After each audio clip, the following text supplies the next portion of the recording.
نحمده ونصلي على رسوله الكريم اما بعد فاعوذ بالله من الشيطان الرجيم بسم الله الرحمن الرحيم رب اشرح لي صدري ويسر لي امري واحلل عقدة من لساني يفقهوا قولي۔ قیامت کے دن قرآن مجید سفارشی بن کے آئے گا۔ ابو امامہ باہلی رضی اللہ عنہ سے مروی ہے، وہ کہتے ہیں کہ میں نے رسول اللہ صلی اللہ علیہ وسلم کو فرماتے ہوئے سنا، قرآن کی تلاوت کرو، بلا شبہ قیامت کے دن یہ اپنے ساتھیوں کی سفارش کے لیے آئے گا۔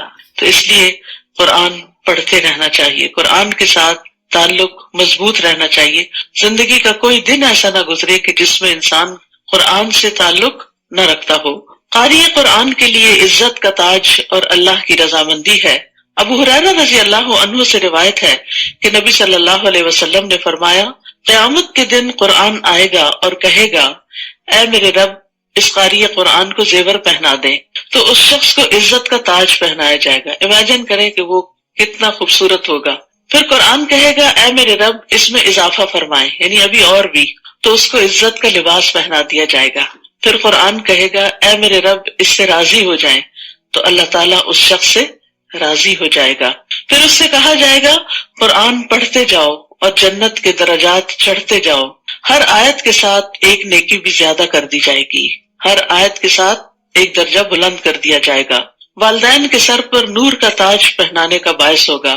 بریدہ رضی اللہ عنہ سے روایت ہے، وہ کہتے ہیں کہ رسول اللہ صلی اللہ علیہ وسلم نے فرمایا، جس نے قرآن پڑھا اور سیکھا اور اس پر عمل کیا، یعنی صرف حافظ قرآن ہونا کافی نہیں، من قرأ القرآن وتعلم وعمل به، تو اس کے والدین کو قیامت کے دن نور کا ایسا تاج پہنایا جائے گا جس کی روشنی سورج کی روشنی کی طرح ہوگی، اور اس کے والدین کو ایسے 2 ریشمی حلے پہنائے جائیں گے، یعنی لباس، کہ پوری دنیا بھی ان 2 حلوں کی قیمت کے برابر نہ ہوگی، یعنی اتنے قیمتی اور اتنے مہنگے ہوں گے۔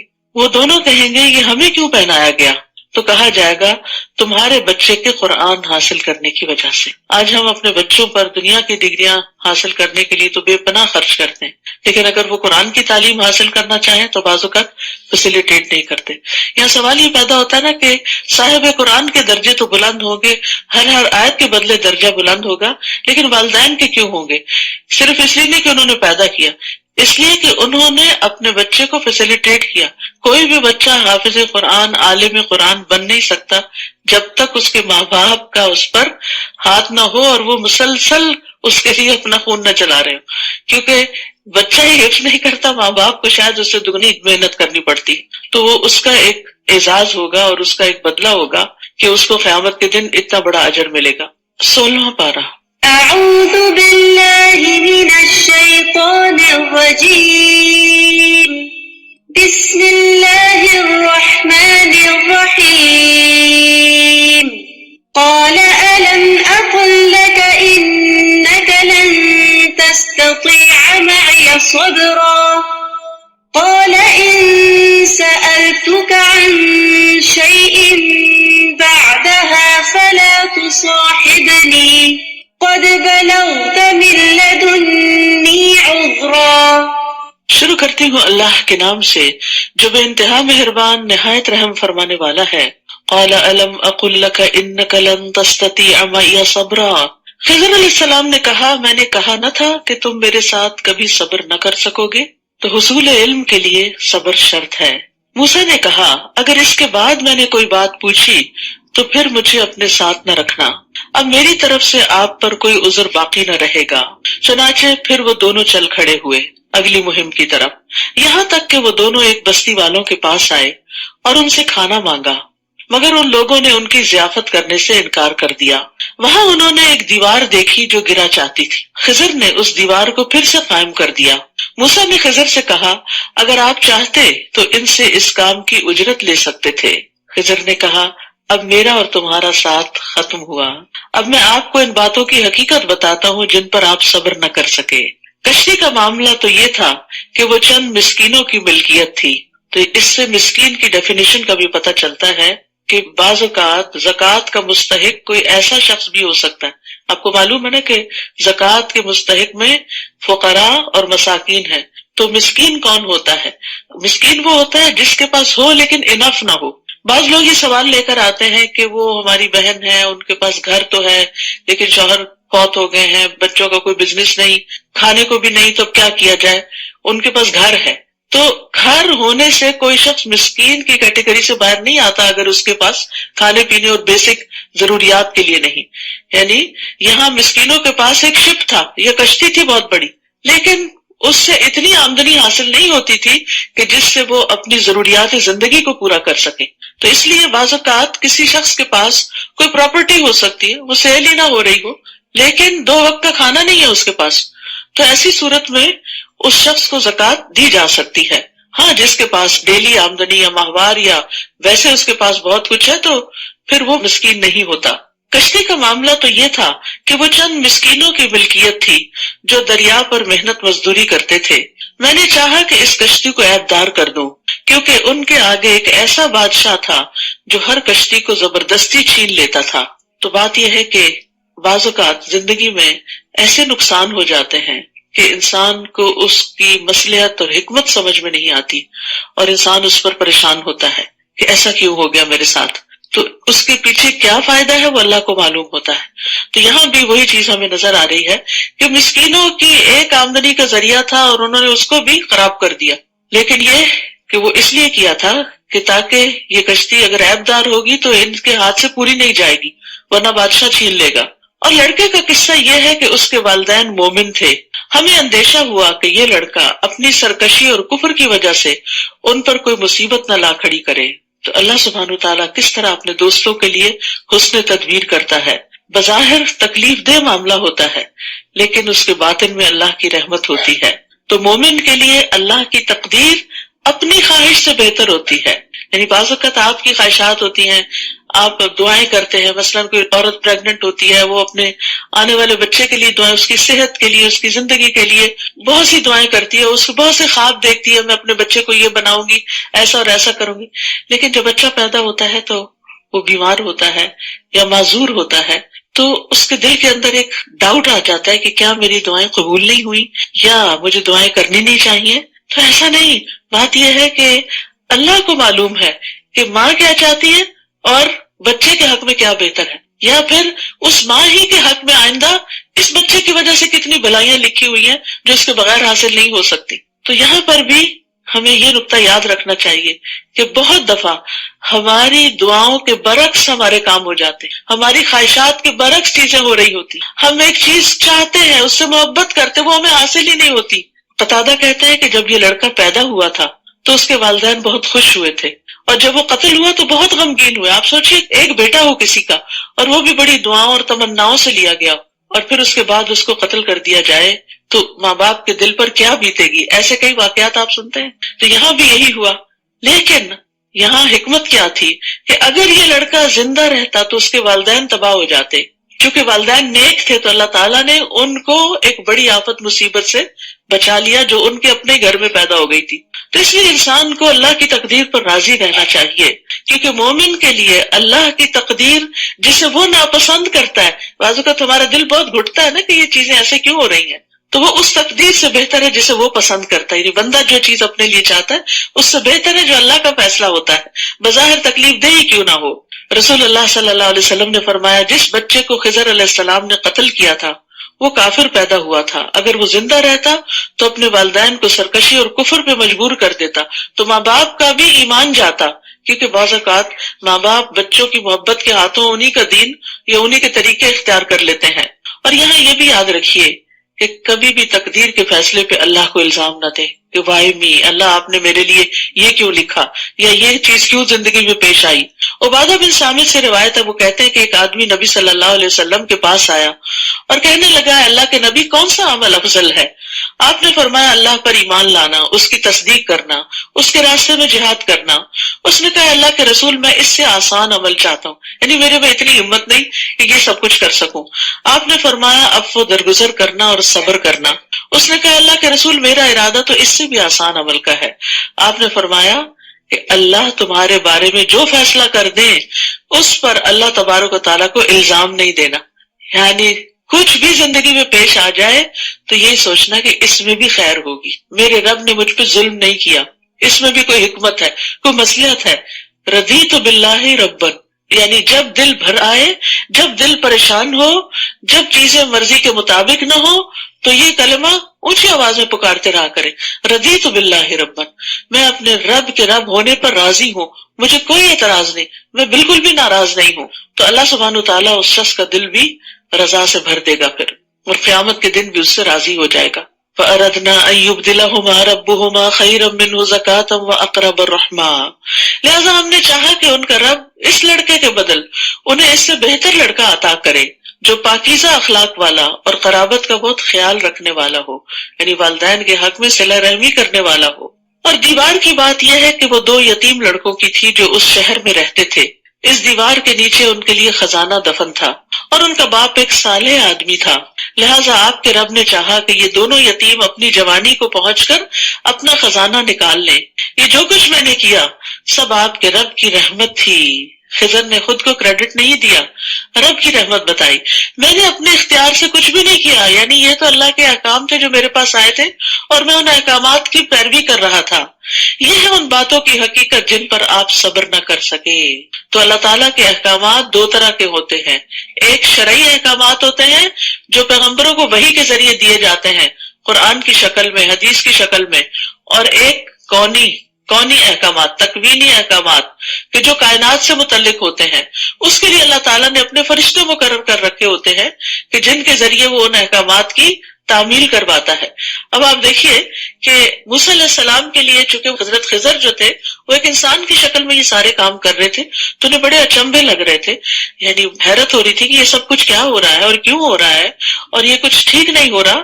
حالانکہ اسی طرح کے بہت سے کام فرشتے ہر وقت کر رہے ہوتے ہیں. کسی کی جان لے رہے ہیں، کہیں عذاب لا رہے ہیں، کہیں بارش برسا رہے ہیں، کہیں بجلی کڑک رہی ہے، کہیں کچھ ہو رہا ہے.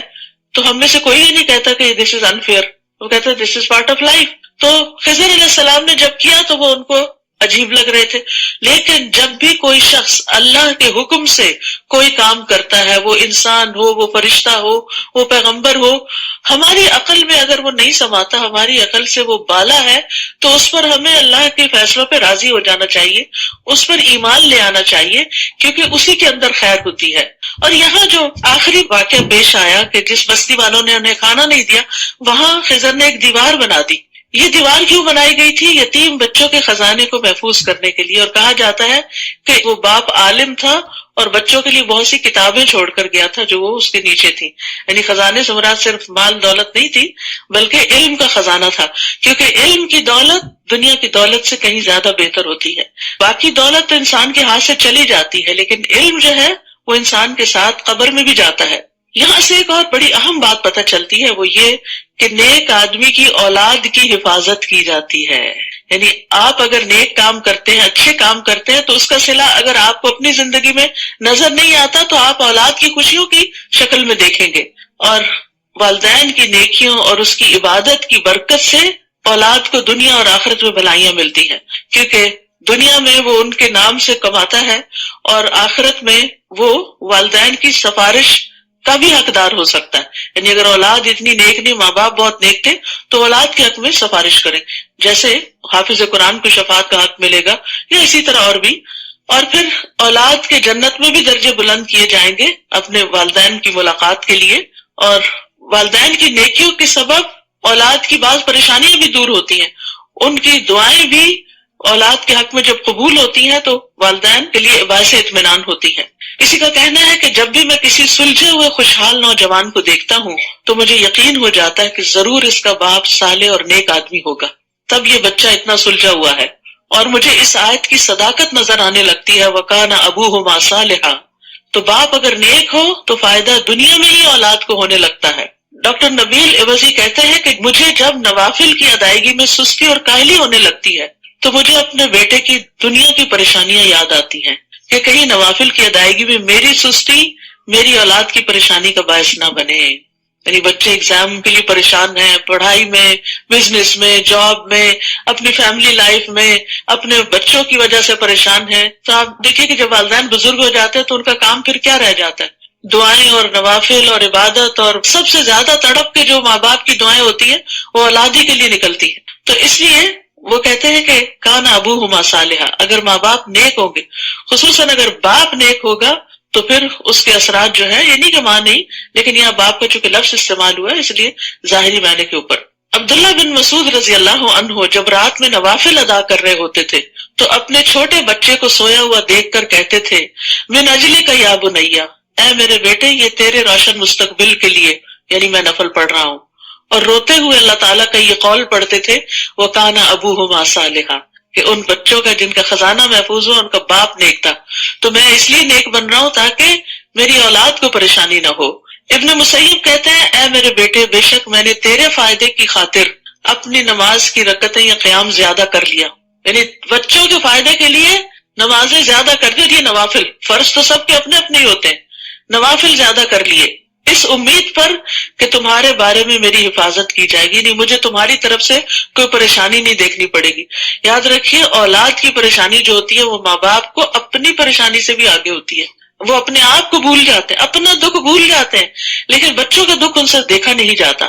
تو پھر وہ یہی آیت تلاوت کرتے تھے وَكَانَ أَبُوهُمَا صَالِحًا۔ تو یاد رکھیے کہ جب اپنے بچوں کے اندر کوئی خرابی دیکھیں، ان کے اندر بگاڑ دیکھیں، ان کے اندر دین سے دوری دیکھیں، تو اپنی نماز، اپنی عبادت، اپنا صدقہ خیرات اور اپنی اصلاح کی طرف توجہ دیں، تو انشاءاللہ جب آپ کے اندر خیر آئے گی تو وہ خیر بچوں میں بھی ٹرانسفر ہوگی، وہ بھی اس سے فائدہ اٹھائیں گے۔ اور اکثر لوگ بچوں کو یہ طعنہ بھی دیتے نا تم کیا ہو، تم تو اپنے ماں باپ کی وجہ سے ہی سب کچھ ہو، تو یہ ہر ایک کے لیے ہوتا ہے، کسی خاص بچے کے لیے نہیں ہوتا۔ سب بچے اپنے ماں باپ ہی کی وجہ سے کچھ بنتے ہیں، یعنی اللہ کا فضل تو obviously ماں باپ پر ہوتا ہے کہ وہ جو بچوں کے اندر محنت کرتے ہیں، لیکن بچے والدین ہی کی وجہ سے آگے بڑھتے ہیں، وہ والدین ہی ان کو یہودی یا عیسائی یا مجوسی بنا دیتے ہیں، یا پھر یہ کہ دین فطرت پر لے آتے ہیں۔ تو یہ ایک بہت بڑا کردار ہوتا ہے ماں باپ کا، یعنی پیرنٹنگ میں یہ اصول ہمیشہ یاد رکھیں۔ ہم بظاہر بہت سارے طریقے اختیار کرتے ہیں، لیکن یہ والی بات بھول جاتے ہیں کہ بچہ اگر جھوٹ بول رہا ہے تو کہیں ہم نے تو نہیں بولا، بچے نے اگر کہیں کوئی چیز آگے پیچھے ہیرا پھیری کی، کہیں بچپن میں ہم نے بھی تو ایسا غلط کام نہیں کیا تھا۔ تو انشاءاللہ جب آپ اپنی اصلاح کر لیں گے، آپ اپنی غلطیوں پر توبہ کر لیں گے، تو پھر انشاءاللہ آپ کے بچوں کے اندر بھی خیر ہوگی۔ وَيَسْأَلُونَكَ عَنْ ذِي الْقَرْنَيْنِ قُلْ سَأَتْلُو عَلَيْكُمْ مِنْهُ ذِكْرًا۔ لوگ آپ سے ذوالقرنین کے بارے میں پوچھتے ہیں، آپ انہیں کہیے کہ ابھی میں اس کا کچھ حال تمہیں سناؤں گا۔ بلا شبہ ہم نے اسے زمین میں اقتدار بخشا تھا اور ہر طرح کا ساز و سامان بھی دے رکھا تھا، چنانچہ وہ ایک راہ پر چل کھڑا ہوا، یعنی اس نے کچھ اسباب اختیار کیے، کیونکہ اللہ تعالیٰ نے اس کو زمین میں بادشاہت عطا کی تھی اور ہر طرح کے وسائل، ریسورسز بھی دے رکھے تھے۔ تو جب اللہ تعالیٰ وسائل دے، اختیار دے، اقتدار دے، تو انسان کو اچھے اچھے کاموں میں اپنے ان سب چیزوں کو استعمال کرنا چاہیے۔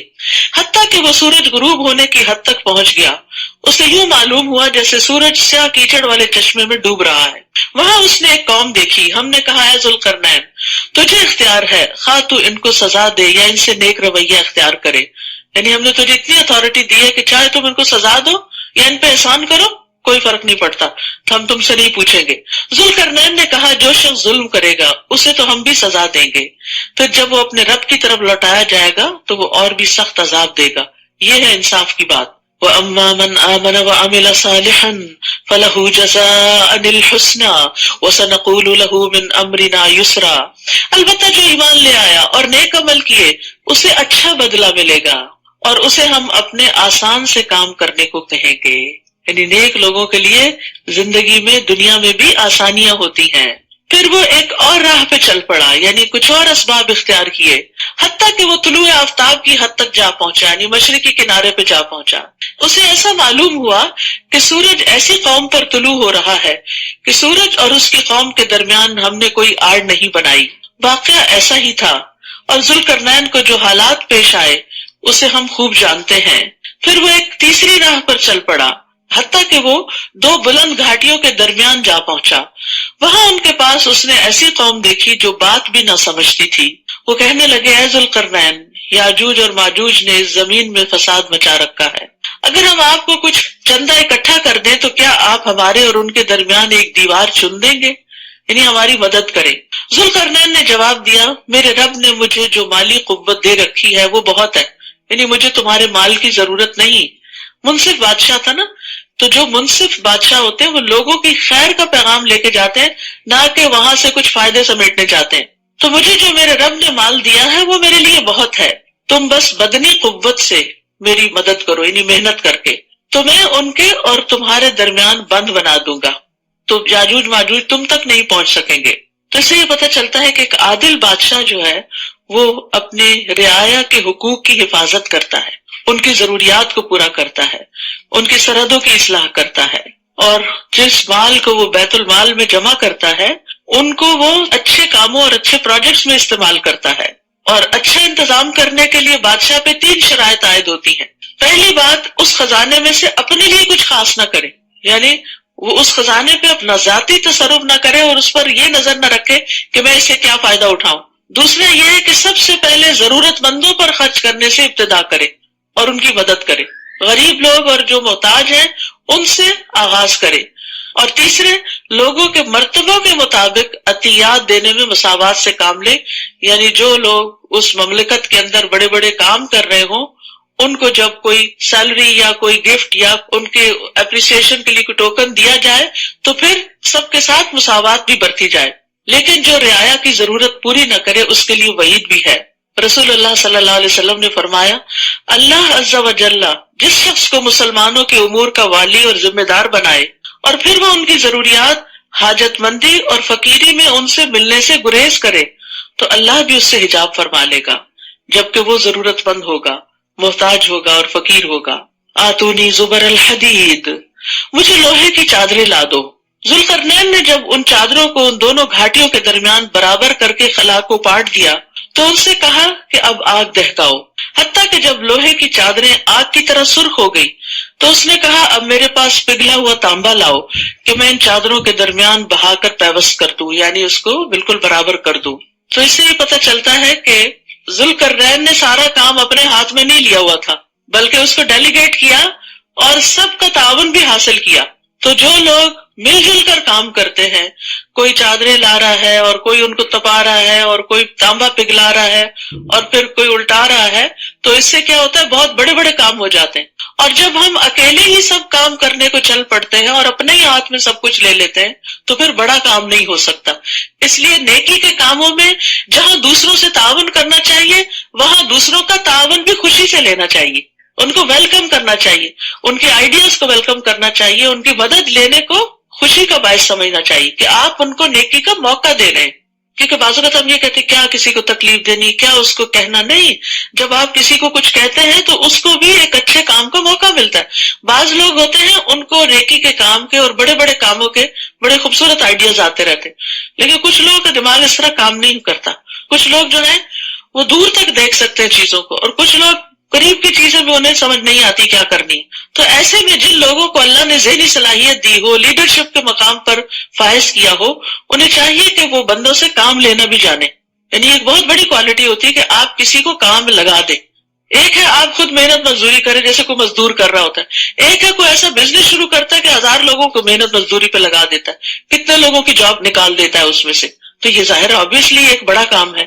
تو ہمیشہ صرف خود ہی کام کرنے کا نہ سوچیں، دوسروں کو بھی کام لگائیں۔ اسی طرح گھر کے اندر بھی اپنے بچوں کو بھی ساتھ کام لگائیں، اور اکٹھے کام کرنے سے باہم محبت بھی پیدا ہوتی۔ فَمَسْتَطَاعُوا أَن يَظْهَرُوهُ وَمَا اسْتَطَاعُوا لَهُ نَقْبًا۔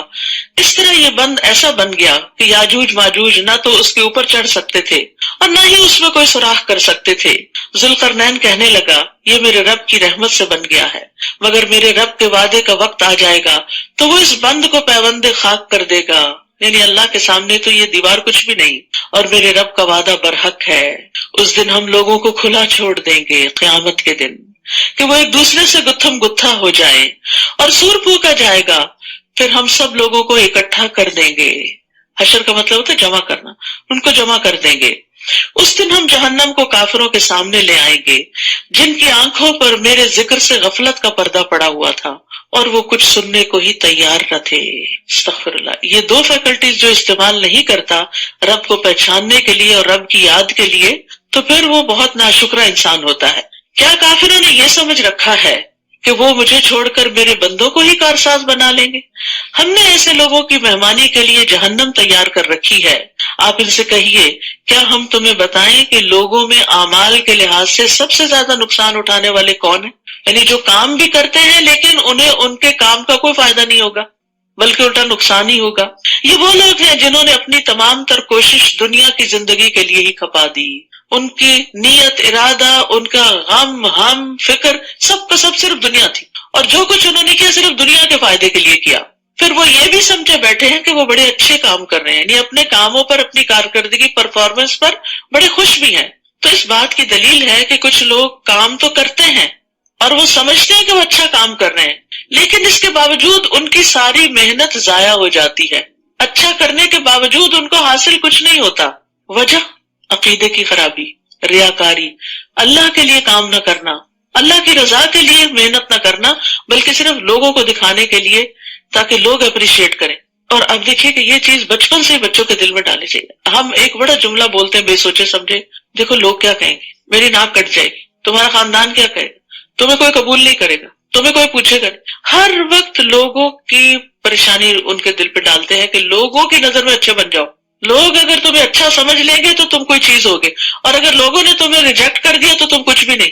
کتنا عارضی سہارا ہے اور کتنا بڑا دھوکہ ہے اور کتنے بڑے نقصان کی بات ہے۔ ساری دنیا میں اگر کسی کو ریجیکٹ کر دے اور حقیر سمجھنے لگے، لیکن اگر اس کا مقام اللہ کی نگاہ میں بلند ہے تو اس کو کوئی بھی نقصان نہیں۔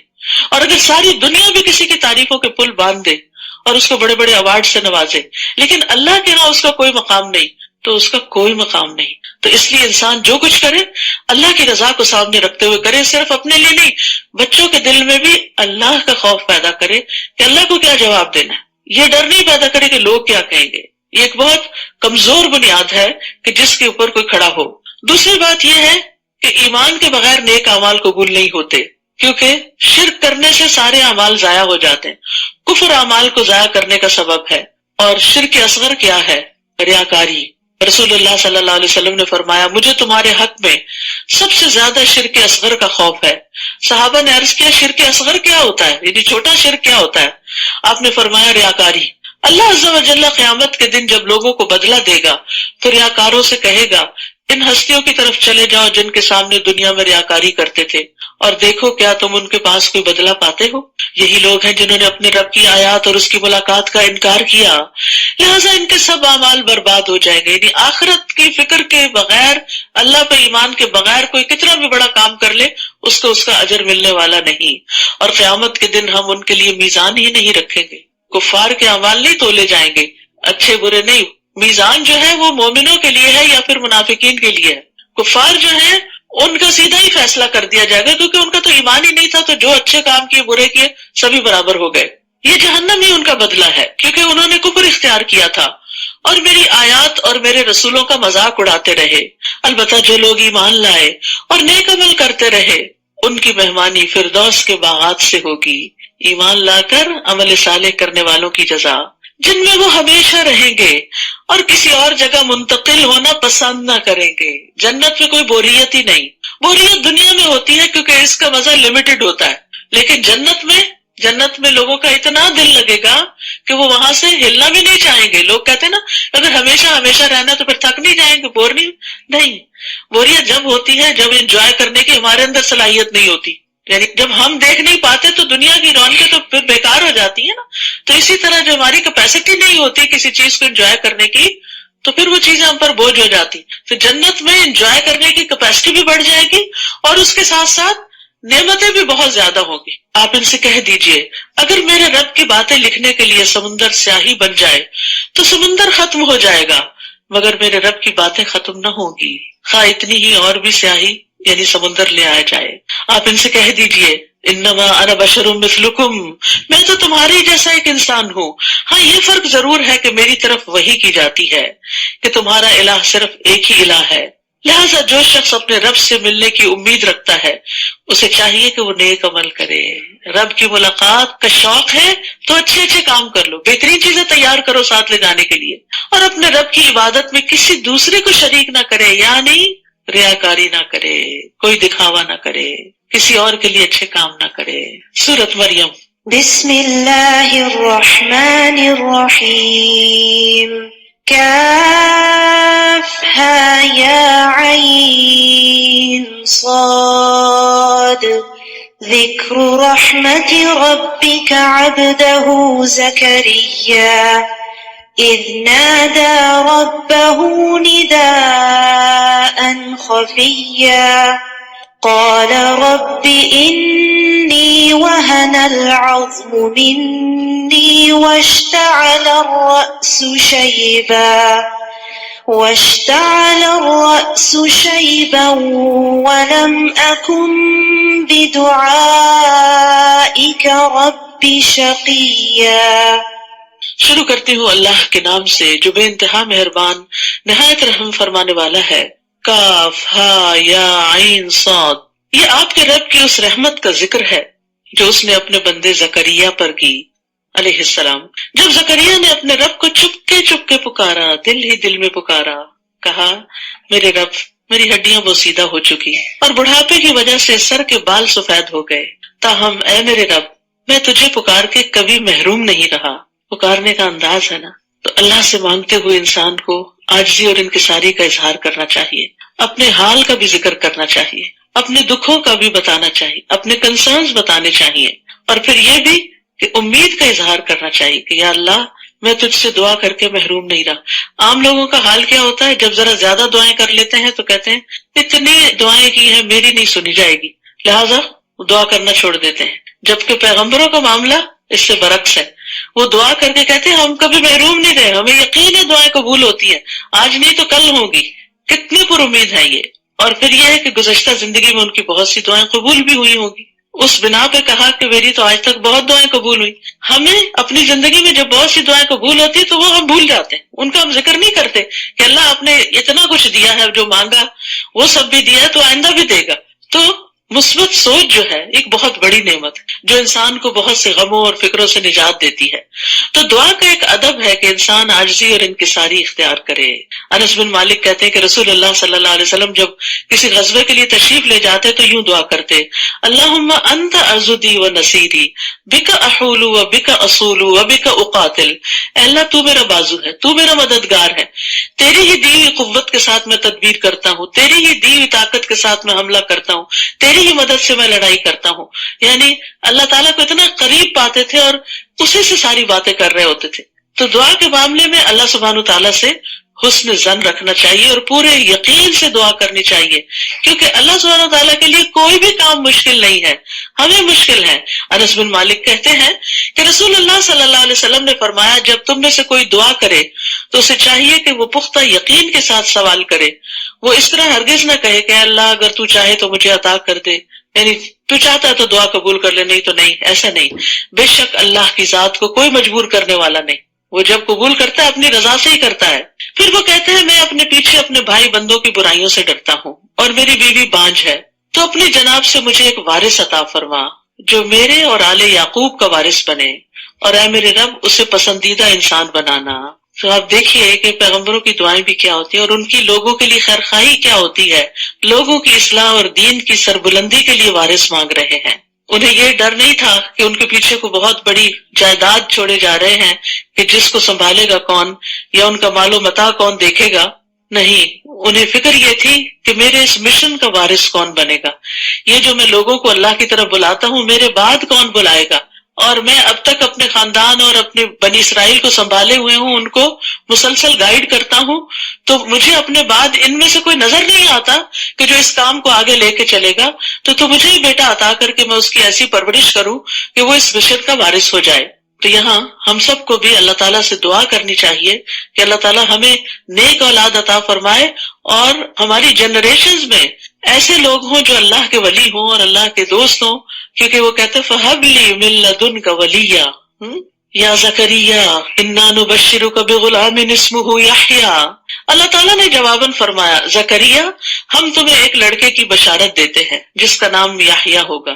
یہ ایک واحد نام ہے جو اللہ تعالیٰ نے خود رکھا، اس سے پیشتر اس نام کا کوئی دوسرا آدمی ہم نے پیدا نہیں کیا اور یہ بالکل یونیک نیم تھا.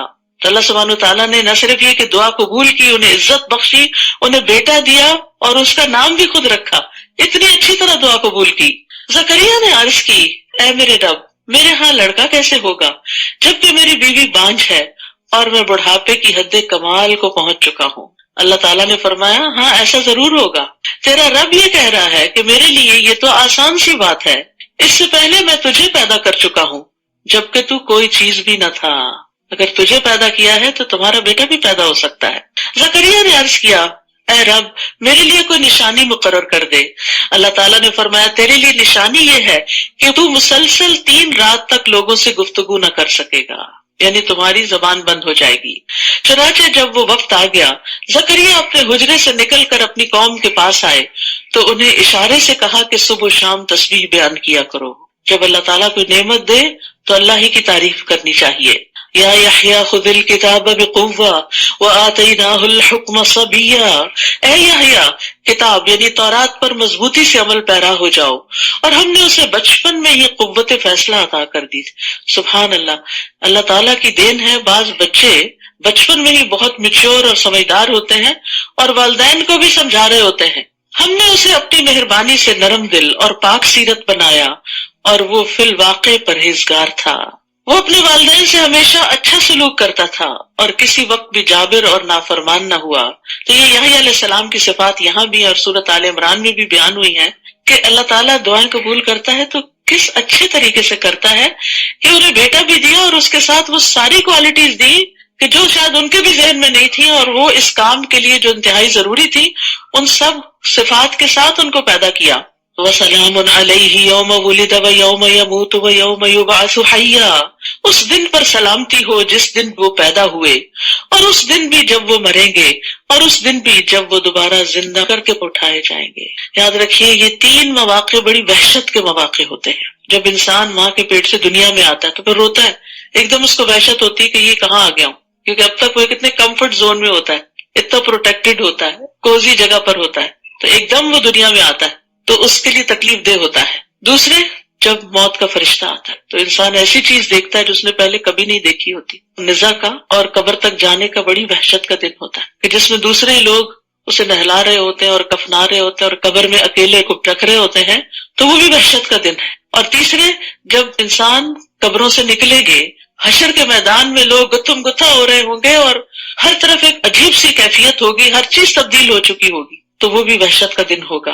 تو اللہ سبحانہ وتعالیٰ نے یحییٰ علیہ السلام کے لیے ان تینوں دنوں میں سلامتی کا وعدہ کیا کہ ان کے لیے ان 3 اوقات میں کوئی وحشت نہیں ہوگی۔ اپنے لیے بھی دعا مانگ، یا اللہ ہمارے لیے بھی موت کے دن قبر میں اور آخرت میں وحشت نہ ہو، ہمیں تو اپنی طرف سے سلامتی سے نوازنا۔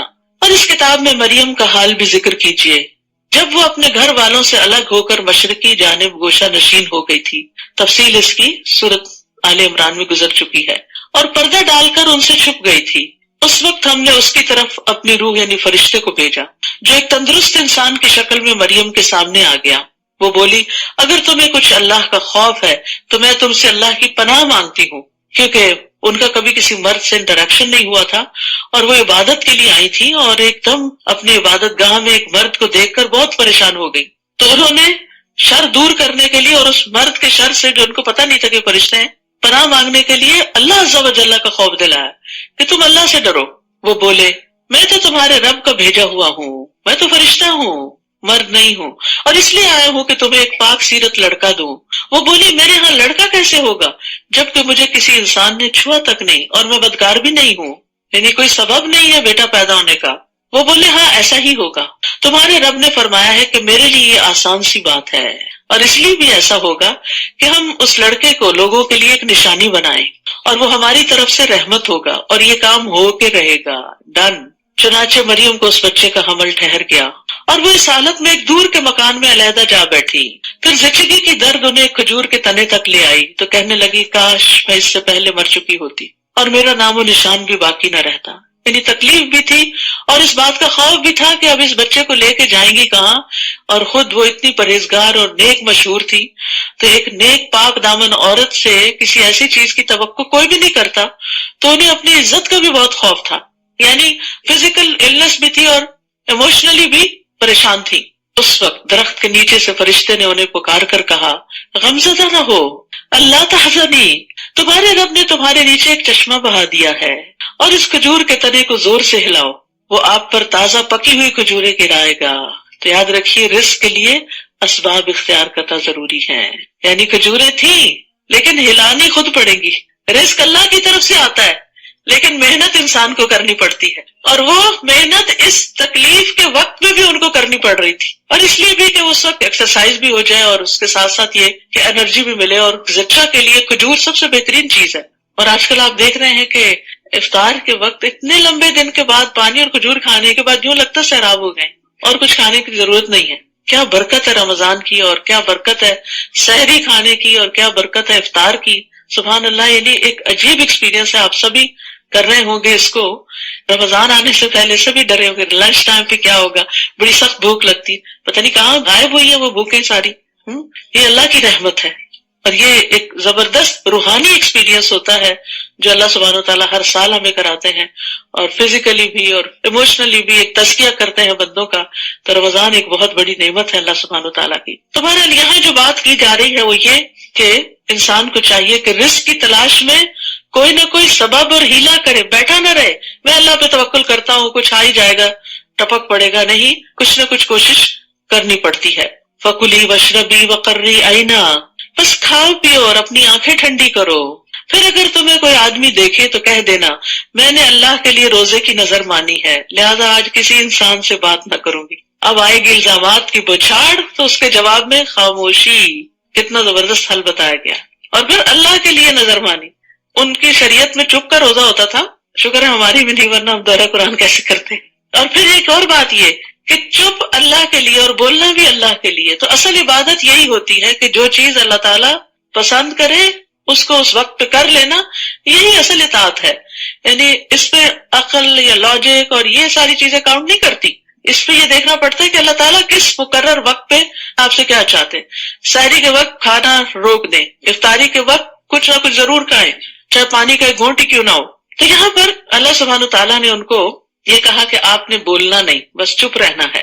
فَأَتَتْ بِهِ قَوْمَهَا تَحْمِلُهُ، پھر وہ اس بچے کو اٹھائے اپنی قوم میں آئی، وہ کہنے لگے مریم تو بہتان والی چیز لائی ہے، یہ تو کچھ اچھا نہیں کیا تم نے۔ اے ہارون کی بہن، نہ تو تیرا باپ کوئی برا آدمی تھا اور نہ ہی تیری ماں بدکار تھی۔ مریم نے اس بچے کی طرف اشارہ کر دیا تو وہ کہنے لگے ہم اس سے کلام کیسے کریں جو ابھی گود کا بچہ ہے۔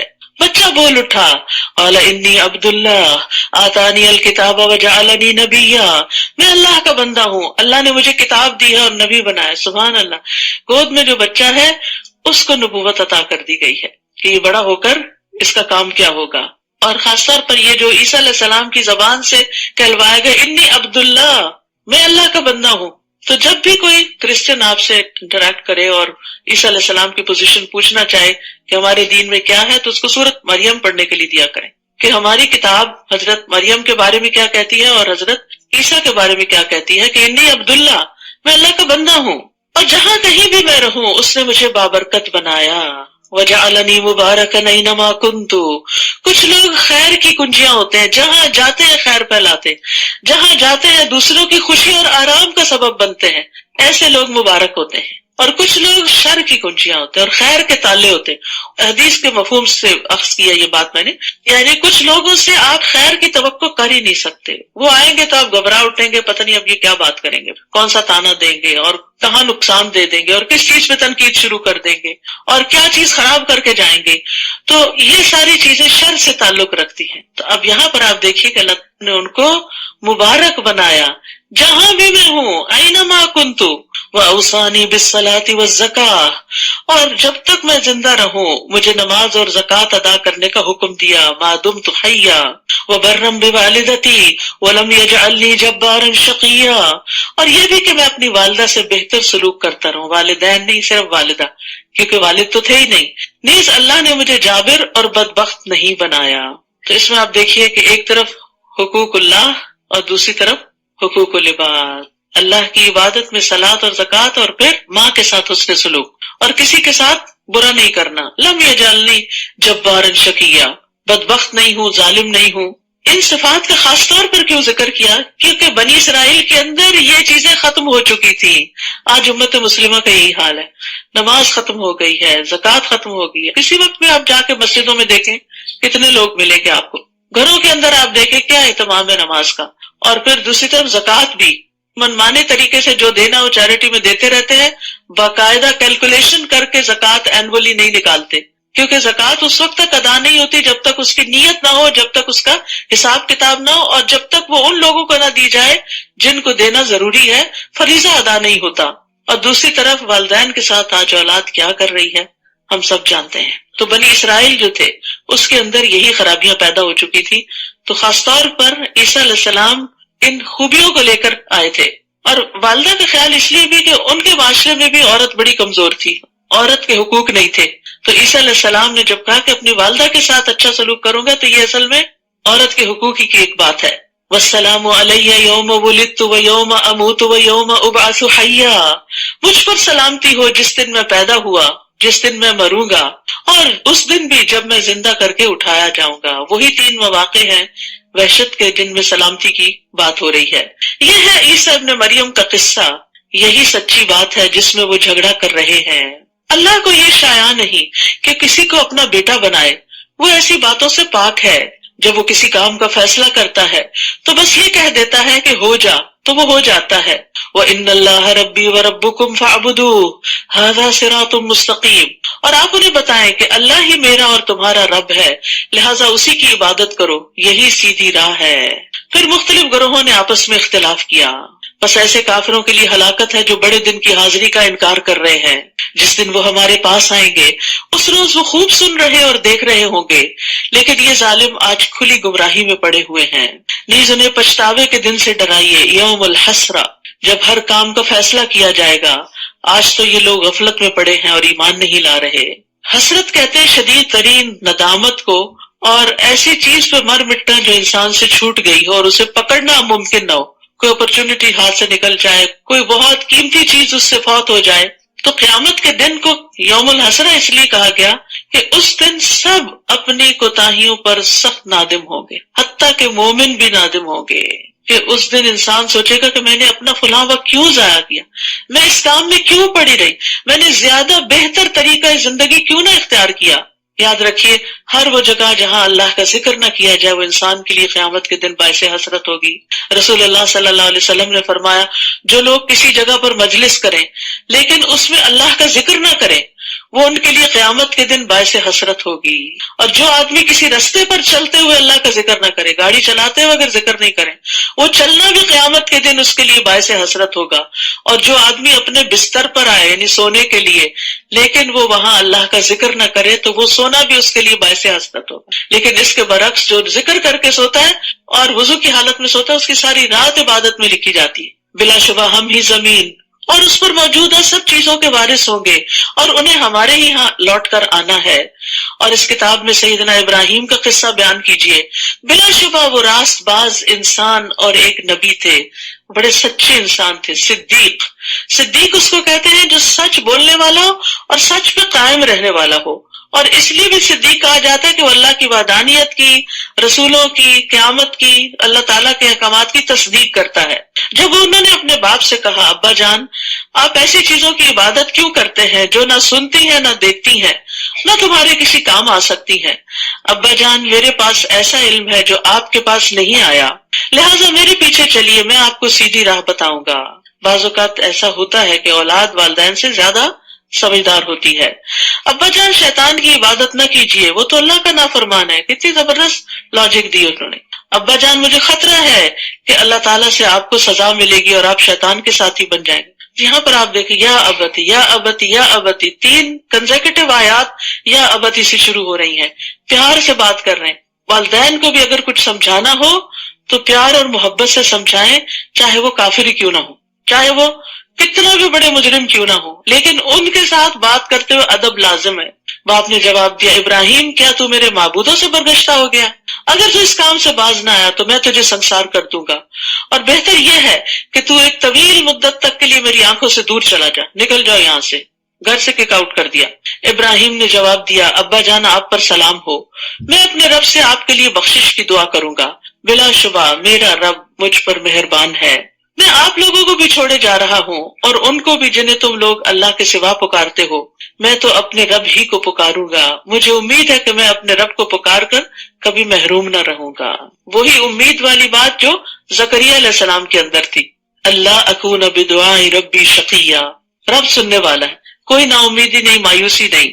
پھر جب ابراہیم علیہ السلام ان لوگوں کو چھوڑ کر ہجرت کر گئے اور ان چیزوں کو بھی جنہیں وہ لوگ اللہ کے سوا پوچھتے تھے انہیں بھی چھوڑ دیا، تو ہم نے انہیں اسحاق عطا کیا اور اس کے بعد یعقوب بھی، ان سب کو ہم نے نبی بنایا۔ کس طرح اللہ سبحانہ وتعالیٰ نے کمپنسیٹ کیا، والدین اور رشتہ دار اور ماں باپ اور خاندان اور کنبہ اور قبیلہ اور دوست اور علاقہ، ان سب کا بہترین نعم البدل دیا کہ نیک اولاد دی۔ بعض اوقات انسان ماں باپ کے گھر دکھی ہوتا ہے، آگے اللہ تعالیٰ اس کو سسرال میں بڑے بھاگ لگا دیتا ہے۔ تو انسان کو کبھی مایوس نہیں ہونا چاہیے۔ کبھی شوہر کی طرف سے کوئی تکلیف پہنچتی ہے تو اولاد کی طرف سے آنکھوں کی ٹھنڈک نصیب ہو جاتی ہے۔ تو انسان کو اللہ تعالیٰ سے خیر ہی مانگتے رہنا چاہیے۔ ہم نے ان سب کو اپنی رحمت سے نوازا تھا اور ذکر خیر سے بلند کیا تھا۔ وَجَعَلْنَا لَهُمْ لِسَانَ صِدْقٍ عَلِيًّا، یعنی ان کو دنیا میں بھی اچھی ناموری عطا کی۔ نیز اس کتاب میں موسیٰ کا قصہ بھی بیان کیجیے، بلا شبہ وہ ایک برگزیدہ انسان اور رسول اور نبی تھے۔ ہم نے انہیں کوہ طور کی داہنی جانب سے پکارا اور راز کی گفتگو کرنے کے لیے اسے قرب عطا کیا، اپنے قریب کر لیا۔ وَإِذْ نَادَى رَبُّكَ مُوسَىٰ، جیسے ایک اور جگہ پر بھی آتا ہے وَنَادَيْنَاهُ۔ 5 آیتوں میں اللہ تعالیٰ نے ندا کے ساتھ اس کلام کو بیان کیا ہے، یعنی اللہ تعالیٰ نے جو کلام کیا آواز کے ساتھ تھا۔ نادینا، نادا، ناداہ، نادیناہ، یہ مختلف آیات میں آتا ہے۔ وَقَرَّبْنَاهُ نَجِيًّا، اور ہم نے اس کو سرگوشیوں کے لیے قریب کر لیا۔ موسیٰ علیہ السلام کو اللہ تعالیٰ کا خاص قرب نصیب ہوا۔ مجاہد اس آیت کے بارے میں کہتے ہیں 7ویں آسمان اور عرش کے درمیان 70,000 پردے ہیں، اور اللہ تعالیٰ موسیٰ علیہ السلام کو اپنے قریب کرتے رہے یہاں تک کہ دونوں کے درمیان صرف ایک پردہ رہ گیا۔ جب اس جگہ دیکھا اور لوح محفوظ پر چلنے والے کلموں کی آواز سنی تو موسیٰ علیہ السلام نے اپنی فرمائش کر دی، ربی ارینی انظر الیک، میرے رب مجھے دکھا کہ میں تجھے دیکھوں۔ تو قال لن ترانی، تو مجھے دیکھ نہیں سکتے۔ یہ تو موسیٰ علیہ السلام کا قرب تھا، لیکن ایک عام انسان کو بھی اللہ کا قرب نصیب ہوتا ہے۔ وہ کہاں؟ نماز میں، سجدے میں۔ اس لیے سجدہ کرتے ہوئے پیار سے سجدہ کیا کریں کہ آپ رب کے قریب ترین ہیں، اور دل سے دعا مانگا کریں۔ ایک طریقہ جو میں کرتی ہوں وہ یہ کہ جیسے قرآنی اور مسنون دعاؤں کی کتاب میں شروع میں چھوٹی چھوٹی دعائیں لکھی ہوئی نا، اللہم فقہنی فی الدین، چند سیکنڈ لگتے ہیں اس کو پڑھنے میں۔ رب انی لما انزلت الی من خیر فقیر، یا اسی طرح رب اغفر لی وارحمنی، یا کوئی بھی۔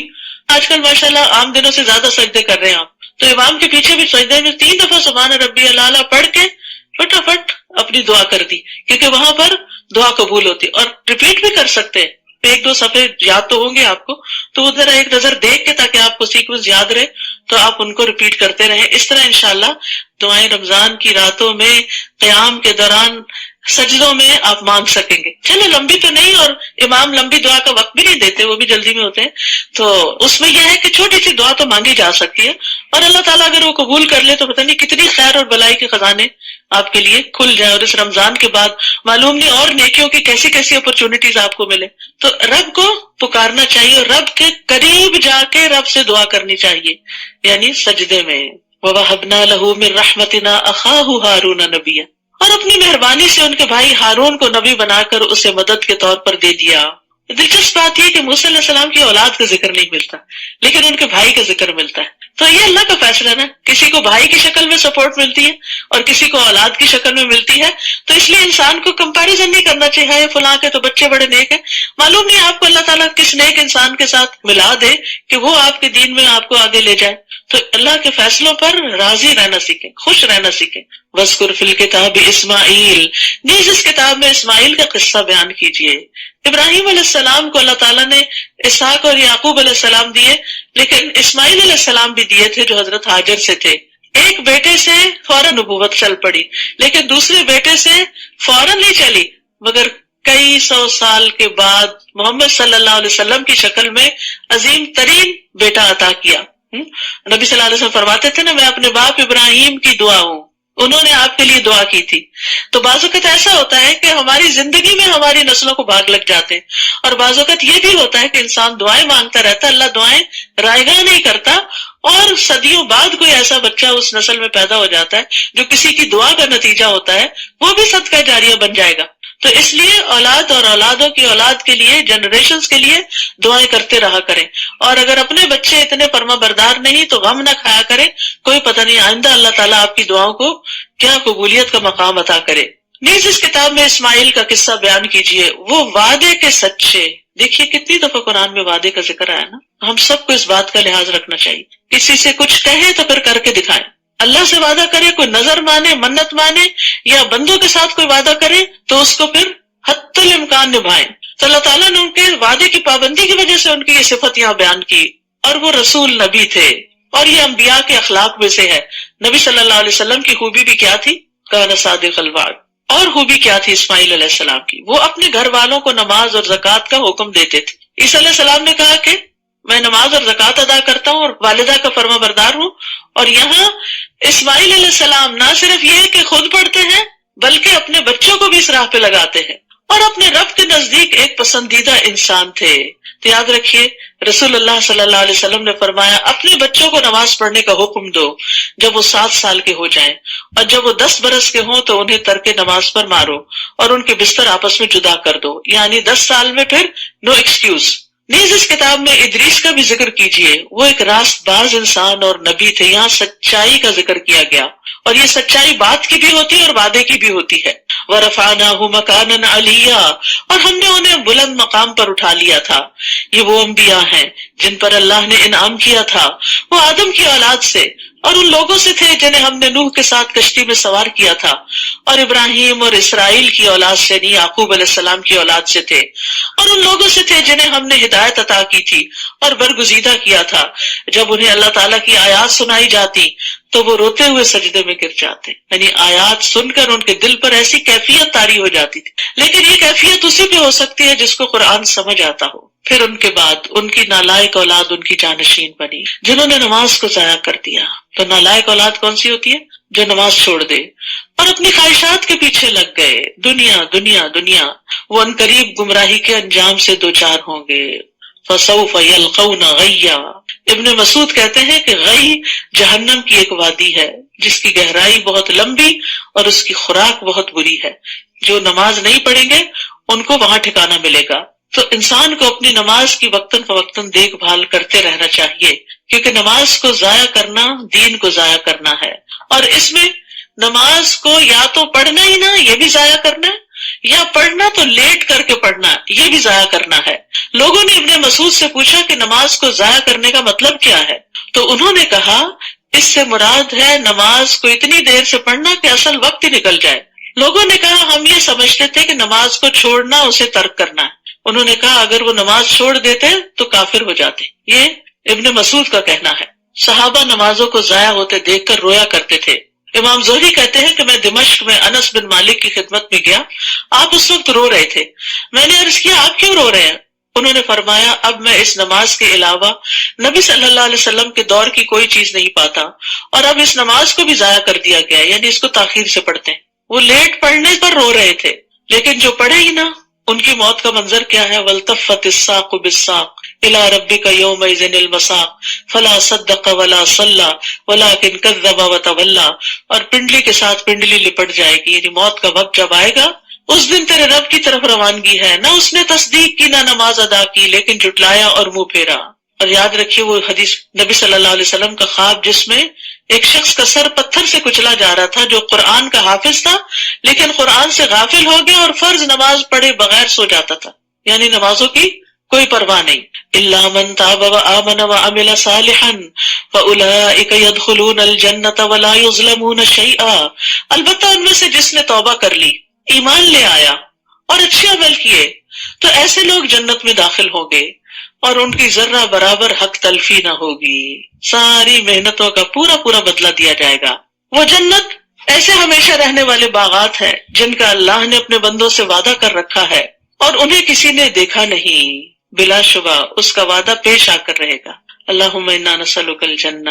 اس جنت میں وہ امن اور سلامتی کی باتوں کے علاوہ کوئی بےہودہ بات نہ سنیں گے. یہ بڑی خوبصورتی ہے جنت کی کہ فضول لغو بیکار گفتگو وہاں نہیں ہوگی. وہاں انہیں صبح و شام ان کا رزق ملتا رہے گا. یہ ہے وہ جنت جس کا وارث ہم اپنے بندوں میں سے اس کو بنائیں گے من کان تقیا، جو متقی ہوگا، پرہیزگار ہوگا، گناہوں سے بچنے والا ہوگا. اور اے نبی صلی اللہ علیہ وسلم، ہم فرشتے آپ کے رب کے حکم کے بغیر نازل نہیں ہوا کرتے. جو کچھ ہمارے سامنے ہے اور جو ہمارے پیچھے ہے اور جو ان کے درمیان ہے سب اسی کا ہے، اور آپ کا رب بھولنے والا نہیں. وہ آسمانوں اور زمین اور جو کچھ ان کے درمیان ہے سب چیزوں کا مالک ہے، لہٰذا اسی کی بندگی کیجیے اور اسی کی بندگی پر ڈٹ جائیے. کیا آپ کوئی اور بھی اس کا ہم نام جانتے ہیں؟ حل تعلم لہ سمیہ. یاد رکھیے اللہ نام صرف اللہ ہی کا ہے، کسی اور کا نہیں ہے. تو یہاں دو باتوں کا حکم ہے، فَاعْبُدْهُ وَاسْتَبِرْ لِعِبَادَتِهِ. تو عبادت صبر اور مجاہدے کی محتاج ہے، یعنی عبادت کے لیے صبر بھی چاہیے ہوتا ہے اور محنت بھی چاہیے ہوتی، اور انسان کو اپنے نفس کو پھر اس پر لانا پڑتا ہے، محنت کرنی پڑتی ہے.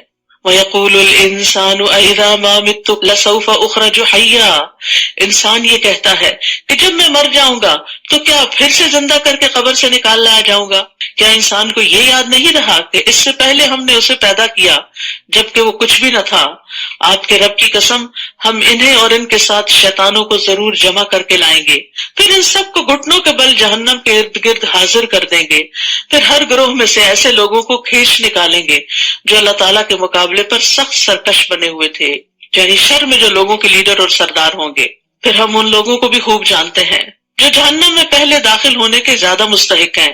وَإِن مِّنكُمْ إِلَّا وَارِدُهَا كَانَ عَلَىٰ رَبِّكَ حَتْمًا مَّقْضِيًّا. تم میں سے کوئی بھی ایسا نہیں جس کا جہنم پر سے گزر نہ ہو، کیونکہ جنت کا راستہ جاتا ہی جہنم کے اوپر سے ہے، اس پل سے گزرتا ہے. یہ ایک قطعی طے شدہ بات ہے جسے پورا کرنا آپ کے رب کے ذمہ ہے.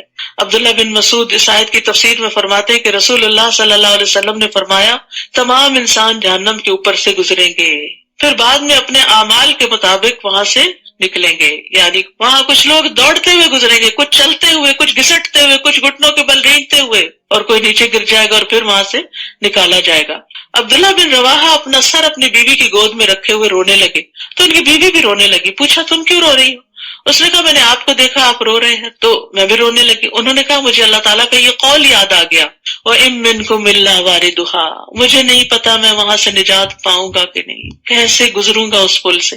ہم میں سے کتنے لوگوں کا غم ہے یہ کہ میں پل صراط سے کیسے گزروں گی. وہ کون سے اعمال ہیں جن کو کرنے سے پل صراط آسان ہو جائے گا. ابو میسرہ جب اپنے بستر پر سونے لگتے تو کہتے کاش میری ماں نے مجھے جنم نہ دیا ہوتا. پھر وہ رونے لگتے تو پوچھا جاتا کہ آپ کیوں روتے ہیں؟ وہ کہتے ہمیں تو یہ بتایا گیا ہے کہ ہم جہنم پر وارد ہوں گے، لیکن ہمیں یہ نہیں بتایا گیا کہ ہم وہاں سے نکل بھی آئیں گے کہ نہیں نکلیں گے، یعنی اس پل کو پار کریں گے بھی کہ نہیں کریں گے. نبی صلی اللہ علیہ وسلم نے فرمایا قیامت کے دن پل صراط لایا جائے گا اور جہنم کی پشت پر لا کر رکھا جائے گا. ہم نے کہا یا رسول اللہ پل صراط کیا ہے؟ آپ نے فرمایا پھسلنے اور گرنے کی جگہ، اس پر کانٹے اور آنکڑے ہیں جو چوڑے ہیں، اور ایسے ٹیڑھے کانٹے ہیں جو نجد میں ہوتے ہیں جنہیں سادان کہا جاتا ہے. نبی صلی اللہ علیہ وسلم نے فرمایا پل صراط نصب کیا جائے گا جو اس طرح کی دھار کی طرح ہوگا، جیسے تلوار کی دھار ہوتی ہے نا. تو فرشتے پوچھیں گے اللہ تعالیٰ یہ تو کس کو عبور کروائے گا؟ اللہ تعالیٰ فرمائیں گے میں اپنی مخلوق میں سے جس کو چاہوں گا پار کراؤں گا. وہ کہیں گے تو پاک ہے، ہم تیری عبادت ویسی نہ کر سکے جیسی کرنے کا حق تھا. ابو سعید خدری کہتے ہیں مجھ تک یہ حدیث پہنچی کہ پل صراط بال سے باریک اور تلوار سے تیز ہوگا اور اس کے دونوں طرف لوہے کی کنڈیاں ہیں، اور پل صراط سے گزرنے کی رفتار اعمال کے مطابق ہوگی. وہاں اعمال کام آئیں گے، کوئی کسی کے کام نہ آئے گا. حضرت عائشہ نے جب پوچھا تھا نا نبی صلی اللہ علیہ وسلم سے کہ کیا ہمیں آپ وہاں یاد رکھیں گے، تو آپ نے فرمایا 3 جگہوں پہ کوئی کسی کو یاد نہیں رکھے گا، اور ان میں سے ایک مقام پل صراط سے گزرنا ہے.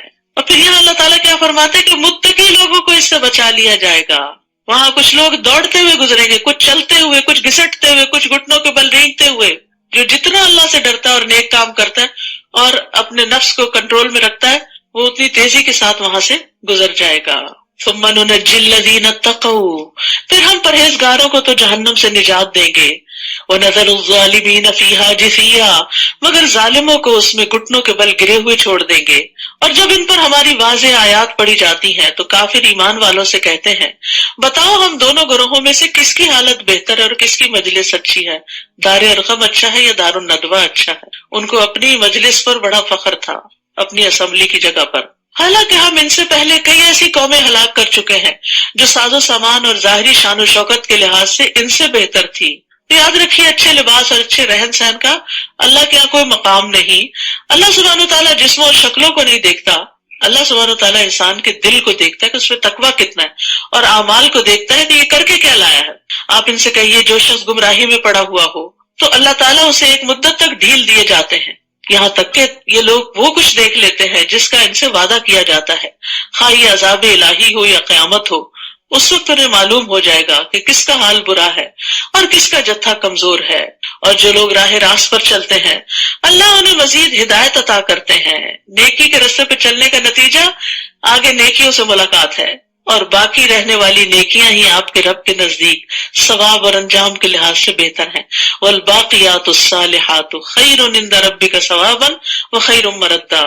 تو یاد رکھیے ہر شخص علم یا نیک عمل کے لیے جو کوشش کرتا ہے، محنت کرتا ہے، تو اللہ تعالیٰ اس کوشش کے بدلے اس کو ایک اور نیکی کی توفیق دے دیتے ہیں، ٹھیک ہے۔ اور یہ باقیات الصالحات کیا ہے؟ سبحان اللہ والحمد للہ ولا الہ الا اللہ واللہ اکبر۔ بھلا آپ نے اس شخص کی حالت پر بھی غور کیا جو ہماری آیات کا انکار کرتا ہے اور کہتا ہے کہ مجھے مال اور اولاد ضرور دیا جائے گا؟ کیا اسے غیب کا پتہ چل گیا ہے یا اس نے اللہ سے کوئی عہد لے رکھا ہے؟ ایسا ہرگز نہیں ہوگا، اور جو کچھ یہ کہہ رہا ہے اسے ہم لکھ لیں گے اور اس کے عذاب میں مزید اضافہ کریں گے۔ اور جن باتوں کے متعلق یہ کہہ رہا ہے مال اور اولاد ان کے وارث تو ہم ہوں گے اور یہ اکیلا ہی ہمارے پاس آئے گا، یعنی مال اولاد سب پیچھے رہ جاتا ہے، انسان اکیلا رب کے حضور حاضر ہوتا ہے، یعنی قبر میں بھی اکیلا جاتا ہے اور آخرت میں بھی اکیلا اٹھے گا۔ وَيَأْتِينَا فَرْدًا نیز ان لوگوں نے اللہ کے سوا دوسرے معبود بنا رکھے ہیں تاکہ وہ ان کے مددگار بنے، ایسا ہرگز نہ ہوگا، وہ معبود تو ان کی عبادت سے ہی انکار کر دیں گے بلکہ الٹا ان کے مخالف بن جائیں گے۔ تو جو غیر اللہ سے مدد طلب کرتا ہے وہ بے یار و مددگار ہی رہتا ہے۔ آپ دیکھتے نہیں کہ ہم نے کافروں پر شیطان چھوڑ رکھے ہیں جو انہیں ہر وقت مخالفت حق پر اکساتے رہتے ہیں، یعنی خواہشات میں مبتلا کرتے رہتے ہیں، فساد کی راہیں دکھاتے ہیں۔ سو آپ ان پر نزول عذاب کے لیے جلدی نہ کیجیے، ہم ان کی گنتی کے دن شمار کر رہے ہیں، جس دن ہم پرہیزگاروں کو اکٹھا کریں گے کہ وہ رحمان کے مہمان بنے، اور مجرموں کو پیاسے جانوروں کی طرح جہنم کی طرف ہانک لے جائیں گے۔ اس دن کوئی بھی کسی کی سفارش نہ کر سکے گا مگر جس نے اللہ سے عہد لیا ہو۔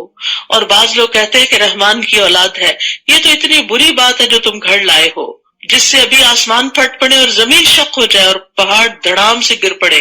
یعنی شرک جو ہے اس سے ساری مخلوقات ڈرتی ہے اور کانپتی ہے، اس بات پر کہ انہوں نے رحمان کے لیے اولاد کا دعویٰ کیا، حالانکہ رحمان کے شایان شان نہیں کہ وہ کسی کو اولاد بنائے۔ آسمان اور زمین میں جو کچھ بھی ہے وہ سب رحمان کے حضور غلام بن کر آئیں گے۔ رحمان نے ان سب چیزوں کا ریکارڈ رکھا ہے اور ان کی پوری گنتی کر رکھی ہے، یہ سب قیامت کے دن اس کے حضور تن تنہا حاضر ہوں گے۔ ان الذین آمنوا وعملوا الصالحات سیجعل لهم الرحمن ودا یقیناً جو لوگ ایمان لائے اور اچھے کام کر رہے ہیں ان قریب اللہ تعالیٰ ان کے لیے لوگوں کے دلوں میں محبت پیدا کر دیں گے۔ تو مومنوں کی آپس کی محبت اللہ کا انعام ہے، یعنی اللہ بھی ان سے محبت کرتا ہے اور مومن بندے بھی ان سے محبت کرتے ہیں، یعنی نیک لوگ جو ہوتے ہیں وہ آپس میں ایک دوسرے سے محبت کرتے ہیں، فرشتے بھی ان سے محبت کرتے ہیں۔ حرم بن حیان کہتے ہیں جو بندہ اپنے دل کے ساتھ اللہ کی طرف متوجہ ہو جائے تو اللہ مومنوں کے دلوں کو اس کی طرف متوجہ کر دیتا ہے، یہاں تک کہ اللہ اسے مومنین کی محبت عطا کر دیتا ہے۔ اور وہ مشہور حدیث آپ کو پتہ ہی ہوگی کہ جب اللہ تعالیٰ کسی بندے سے محبت کرتے ہیں تو جبریل علیہ السلام کو بلاتے ہیں اور کہتے ہیں بے شک میں اپنے اس بندے سے محبت کرتا ہوں، تم بھی اس سے محبت کرو۔ تو جبریل حاملین عرش میں اس کا چرچا کرتے ہیں، تو آسمان والے حاملین عرش کی ملی جلی آوازوں کا شور سنتے ہیں تو ساتویں آسمان والے اس سے محبت کرتے ہیں، پھر ہر ایک آسمان والے اس سے محبت کرتے ہیں، یہاں تک کہ وہ محبت آسمان دنیا تک آ جاتی ہے، پھر اس کا ذکر زمین پر اتر آتا ہے، پھر زمین والے بھی اس سے محبت کرتے ہیں۔ تو یہ اللہ کی محبت کی نشانی ہوتی ہے کہ کسی بندے کو لوگوں کی محبت نصیب ہو اور پھر اللہ تعالیٰ اس سے راضی ہو جائے۔ پس اے نبی ہم نے اس قرآن کو آپ کی زبان میں آسان بنا دیا تاکہ آپ اس سے پرہیزگاروں کو خوشخبری دیں اور جھگڑالو قوم کو، بحث کرنے والوں کو ڈرائیں۔ ہم ان سے پہلے کئی قومیں ہلاک کر چکے ہیں، کیا آپ ان میں سے کسی کا نشان پاتے ہیں یا ان میں سے کسی کی بھنک بھی آپ کو سنائی دیتی ہے؟ سب بوجھ کے رہ گئے ہیں۔ سورۃ طٰہٰ، طٰہٰ ما انزلنا علیک القرآن لتشقیٰ، طٰہٰ ہم نے یہ قرآن آپ پر اس لیے نازل نہیں کیا کہ آپ مشقت میں پڑ جائیں، الا تذکرۃ لمن یخشیٰ، یہ تو ہر اس شخص کے لیے نصیحت ہے جو اللہ سے ڈرتا ہے، جس سے اس کا دل نرم ہو جاتا ہے۔ نصیحت وہ ہوتی ہے جسے سن کر دل نرم ہو جائے اور انسان اللہ کے حکم پر عمل کرنے لگے، اور ڈرنے والے یہ نصیحت قبول کرتے ہیں۔ یہ اس رب کی طرف سے نازل ہوا ہے جس نے زمین اور بلند آسمانوں کو پیدا کیا، رحمان اپنے عرش پر قرار پکڑا ہے۔ جو کچھ آسمانوں میں ہے اور جو کچھ زمین میں ہے اور جو کچھ ان دونوں کے درمیان ہے اور جو کچھ زمین کی انتہائی گہرائی میں ہے، سب چیزوں کا وہی مالک ہے۔ اگر آپ بلند آواز سے بات کریں تو وہ تو چپکے سے کہی ہوئی بات بلکہ اس سے بھی خفی تر بات کو جانتا ہے۔ اللہ کے سوا کوئی الہ نہیں، اس کے سارے ہی نام اچھے ہیں، لہ الاسماء الحسنی۔ اور کیا آپ کو موسیٰ کی خبر بھی پہنچی ہے؟ جب اس نے آگ دیکھی تو اپنے گھر والوں سے کہا ٹھہرو۔ یہ واقعہ مصر سے واپسی پر پیش آیا تھا۔ کہا ٹھہرو، مجھے آگ نظر آئی ہے، شاید میں وہاں سے آپ کے لیے کوئی انگارہ لا سکوں یا مجھے وہاں سے راہ کا ہی پتہ چل جائے۔ جب وہ وہاں پہنچے تو اسے آواز آئی، اے موسیٰ میں تمہارا رب ہوں، اس وقت تم طوا کے مقدس میدان میں ہو، لہٰذا جوتے اتار لو، اور میں نے تمہیں نبوت کے لیے چن لیا ہے، لہٰذا جو وحی کی جاتی ہے اسے غور سے سنو۔ بے شک میں ہی ہوں اللہ، میرے سوا کوئی الہ نہیں، لہٰذا میری ہی عبادت کرو اور میری یاد کے لیے نماز قائم کرو۔ یہ تھا پہلا پیغام جو موسیٰ علیہ السلام کو نبوت کے بعد دیا گیا، اللہ ہی کی عبادت، اور ہر پیغمبر نے پھر اپنی قوم کو یہی میسج دیا۔ اور نماز کی اہمیت بھی یہاں سے پتہ چلتی ہے کہ عبادت میں سب سے پہلی عبادت توحید کے بعد نماز کا قائم کرنا ہے۔ قیامت یقیناً آنے والی ہے، میں اسے ظاہر کرنے ہی والا ہوں تاکہ ہر شخص اپنی کوشش کا بدلہ پائے، یہ ہے مقصد قیامت آنے کا۔ لہٰذا جو شخص قیامت پر ایمان نہیں لاتا اور اپنی خواہش کے پیچھے لگا ہوا ہے، وہ تمہیں قیامت کے ذکر سے روک نہ دے ورنہ تم بھی ہلاک ہو جاؤ گے۔ آپ دیکھیے کہ لوگوں کو قیامت کا تذکرہ پسند نہیں، موت کا ذکر پسند نہیں ہوتا، وہ کہتے ہیں یہ باتیں روز نہ کیا کرو۔ نہیں، یہ کرنے کی باتیں ہوتی ہیں، اپنی اولاد سے بھی، گھر والوں سے بھی، خود اپنے آپ کو بھی سنانے کی، کیونکہ یہ تو یقینی حقیقت ہے۔ اور اے موسیٰ یہ تمہارے داہنے ہاتھ میں کیا ہے؟ وہ لاٹھی تھی، عصا تھا موسیٰ کا، جس کے بارے میں اللہ تعالیٰ نے پوچھا، اور پوچھا اس لیے تاکہ وہ متوجہ ہو، اس کی امپورٹنس جانے۔ موسیٰ نے جواب دیا، یہ میری لاٹھی ہے، میں اس پر ٹیک لگاتا ہوں اور اپنی بکریوں کے لیے پتے جھاڑتا ہوں، علاوہ ازیں میرے لیے اس میں اور بھی کئی فوائد ہیں۔ اللہ تعالیٰ نے فرمایا موسیٰ اسے زمین پر ڈال دو۔ وہ فائدہ بتا رہے ہیں، اللہ تعالیٰ کا حکم آ گیا نیچے پھینک دو، اور اس میں حکمت تھی۔ پھر جب موسیٰ نے اسے زمین پر پھینکا تو یکدم وہ سانپ بن کر دوڑنے لگا۔ اللہ تعالیٰ نے فرمایا اسے پکڑو اور ڈرو نہیں، ہم جلد ہی اسے اس کی پہلی حالت پر لے آئیں گے، اور ذرا اپنا ہاتھ اپنی بغل میں دباؤ، یہ بغیر کسی تکلیف کے چمکتا ہوا نکلے گا، یہ دوسری نشانی ہے۔ یہ اس لیے کہ ہم تمہیں اپنی بڑی بڑی نشانیاں دکھلانے والے ہیں، ابھی تو آغاز ہے۔ اب تم فرعون کے پاس جاؤ کہ وہ سرکش ہو گیا ہے۔ موسیٰ علیہ السلام نے عرض کیا، رب اشرح لی صدری، اے میرے رب میرا سینہ کھول دے۔ جب سینہ کھل جاتا ہے، شرح صدر ہو جاتا ہے، قبول کرنا بڑا آسان ہوتا ہے اور انسان کا دل بڑا ہو جاتا ہے۔ یعنی صرف یہ مطلب نہیں ہوتا کہ ٹیکسٹ مجھے سمجھ آ جائے، اس کا مطلب ہوتا ہے کہ میرے یقین میں اضافہ ہو، میرے ایمان میں اضافہ ہو، اور میری بزدلی ختم ہو، میرا اللہ پہ بھروسہ زیادہ ہو، اور جو بھی کوئی کام آپ کرنے جا رہے ہیں اس کو آپ بہترین طریقے سے کر سکیں۔ چاہے آپ کوئی رشتہ ہی لینے جا رہے ہوں تو رب اشرح لی صدری، اللہ میرا سینہ کھول دے، مجھے صحیح بات سجا دے، یسر لی امری واحلل عقدۃ من لسانی، کمیونیکیشن آسان ہو، یفقہوا قولی، جو میں کہنا چاہ رہا ہوں ان دوسروں کو سمجھ آ جائے۔ بہت دفعہ مس کمیونیکیشن، لیک آف انڈرسٹینڈنگ فساد کا باعث بن جاتی۔ آپ کچھ کہہ رہے ہیں، دوسرا کچھ اور سمجھ رہے ہیں، آپ بات شروع ہی کر رہے ہیں، دوسرا بھڑک کے اٹھ رہے ہیں۔ تو ہو سکتا ہے کہ آپ کے کہنے کے انداز میں کوئی ایسی چیز ہو کہ جس سے دوسرا اوفینڈ ہو گیا ہو، تو دوسرا اس کو اپنے لیے اوفینس سمجھ رہا ہو۔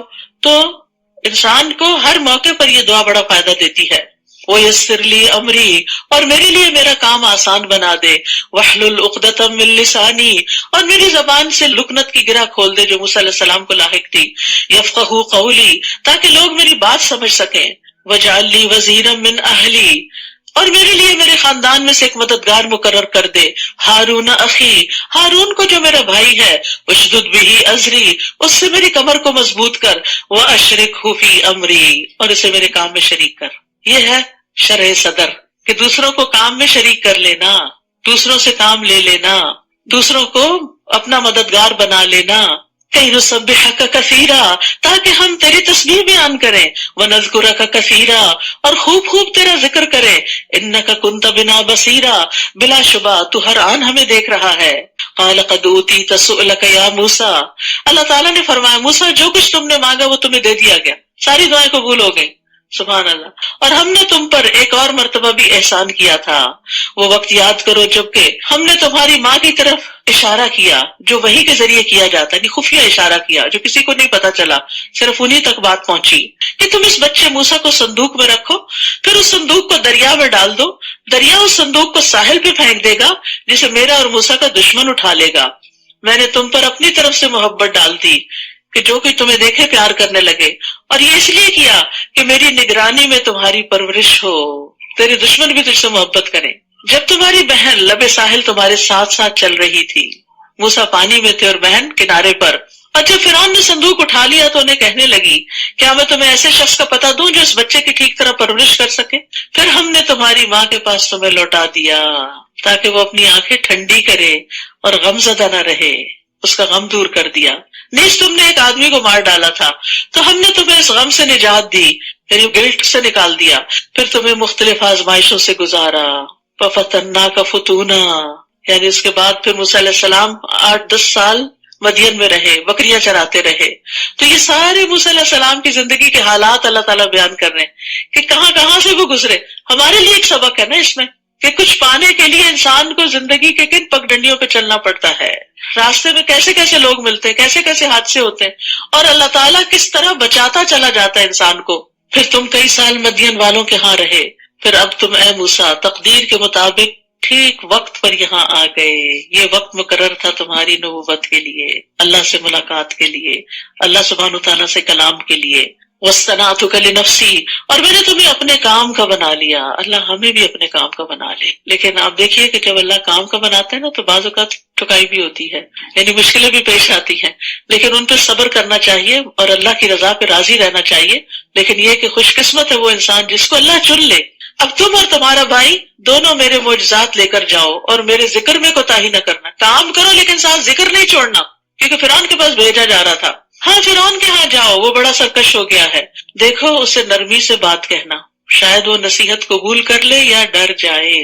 فرعون کے ساتھ بھی نرمی سے بات کرنا، تو پھر عام انسان سے کیسے بات کرنی چاہیے ہم سب کو؟